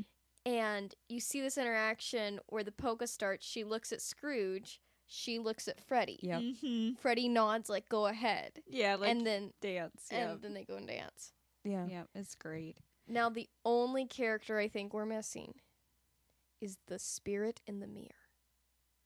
The ghost in the mirror in Scrooge's bedroom. He's from another time, you can tell by the way he's dressed. Mm-hmm. About 1950s. Yeah. Yeah. Yep. He comes in and out of the curtain. This is the ghost. See, everybody thinks that Scrooge is actually changed because of everything he went through with the other ghosts. Mhm. This is the ghost that stands in his closet and sprinkles joy dust throughout the room, and Yep. Scrooge breathes it in, and then he's a whole new Scrooge. You guys. Okay, so if you pay really close attention and you're watching it and pausing it, there is a cameraman or a crew member in the mirror when he's laughing at himself. Yeah, the when next Scrooge morning. goes over to the Yep. mirror after he wakes up. Yeah, and Mrs. Dilber is on the left side of the screen. Mm-hmm. And yeah, Yeah, it's kind of a fun little thing to catch. he's in there twice. Yeah, twice. Both times he goes to the mirror.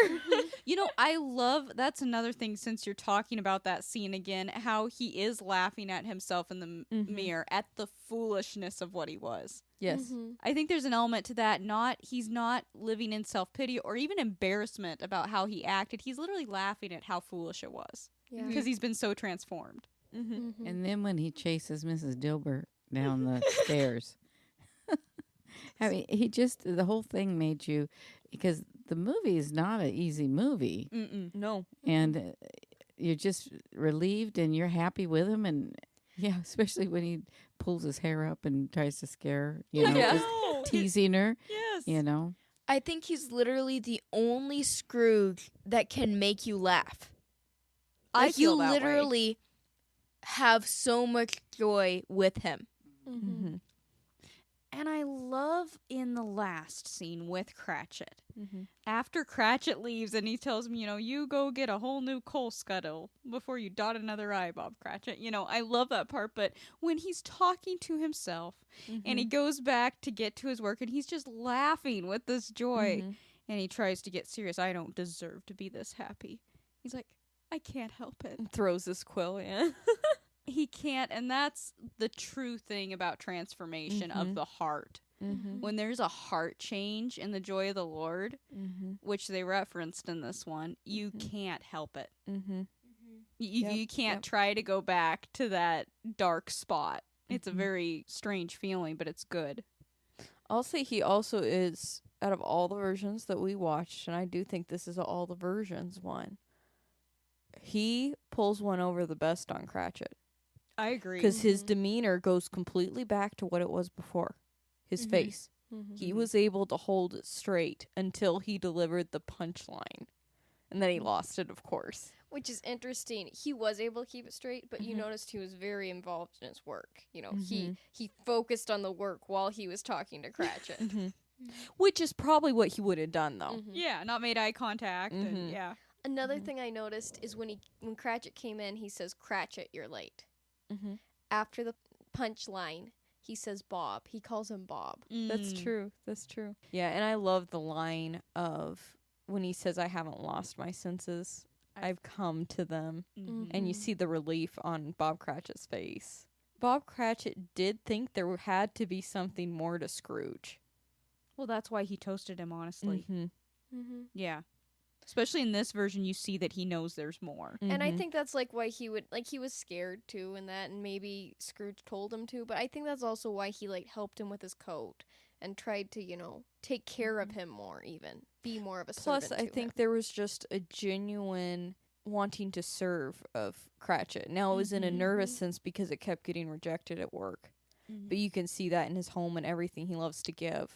And at the ending, as all of them, at the beginning of the movie, even though it's white out and everything, it still has a dark tone to it. At the end, of course, it's all white and cheery, and there's people actually standing on the, street greeting him, whereas before there was no one. Yep. So, yeah. And his clothes have changed. Oh, yeah, he's much nicer looking and he's Brighter colors. right. And the blind man. Yep.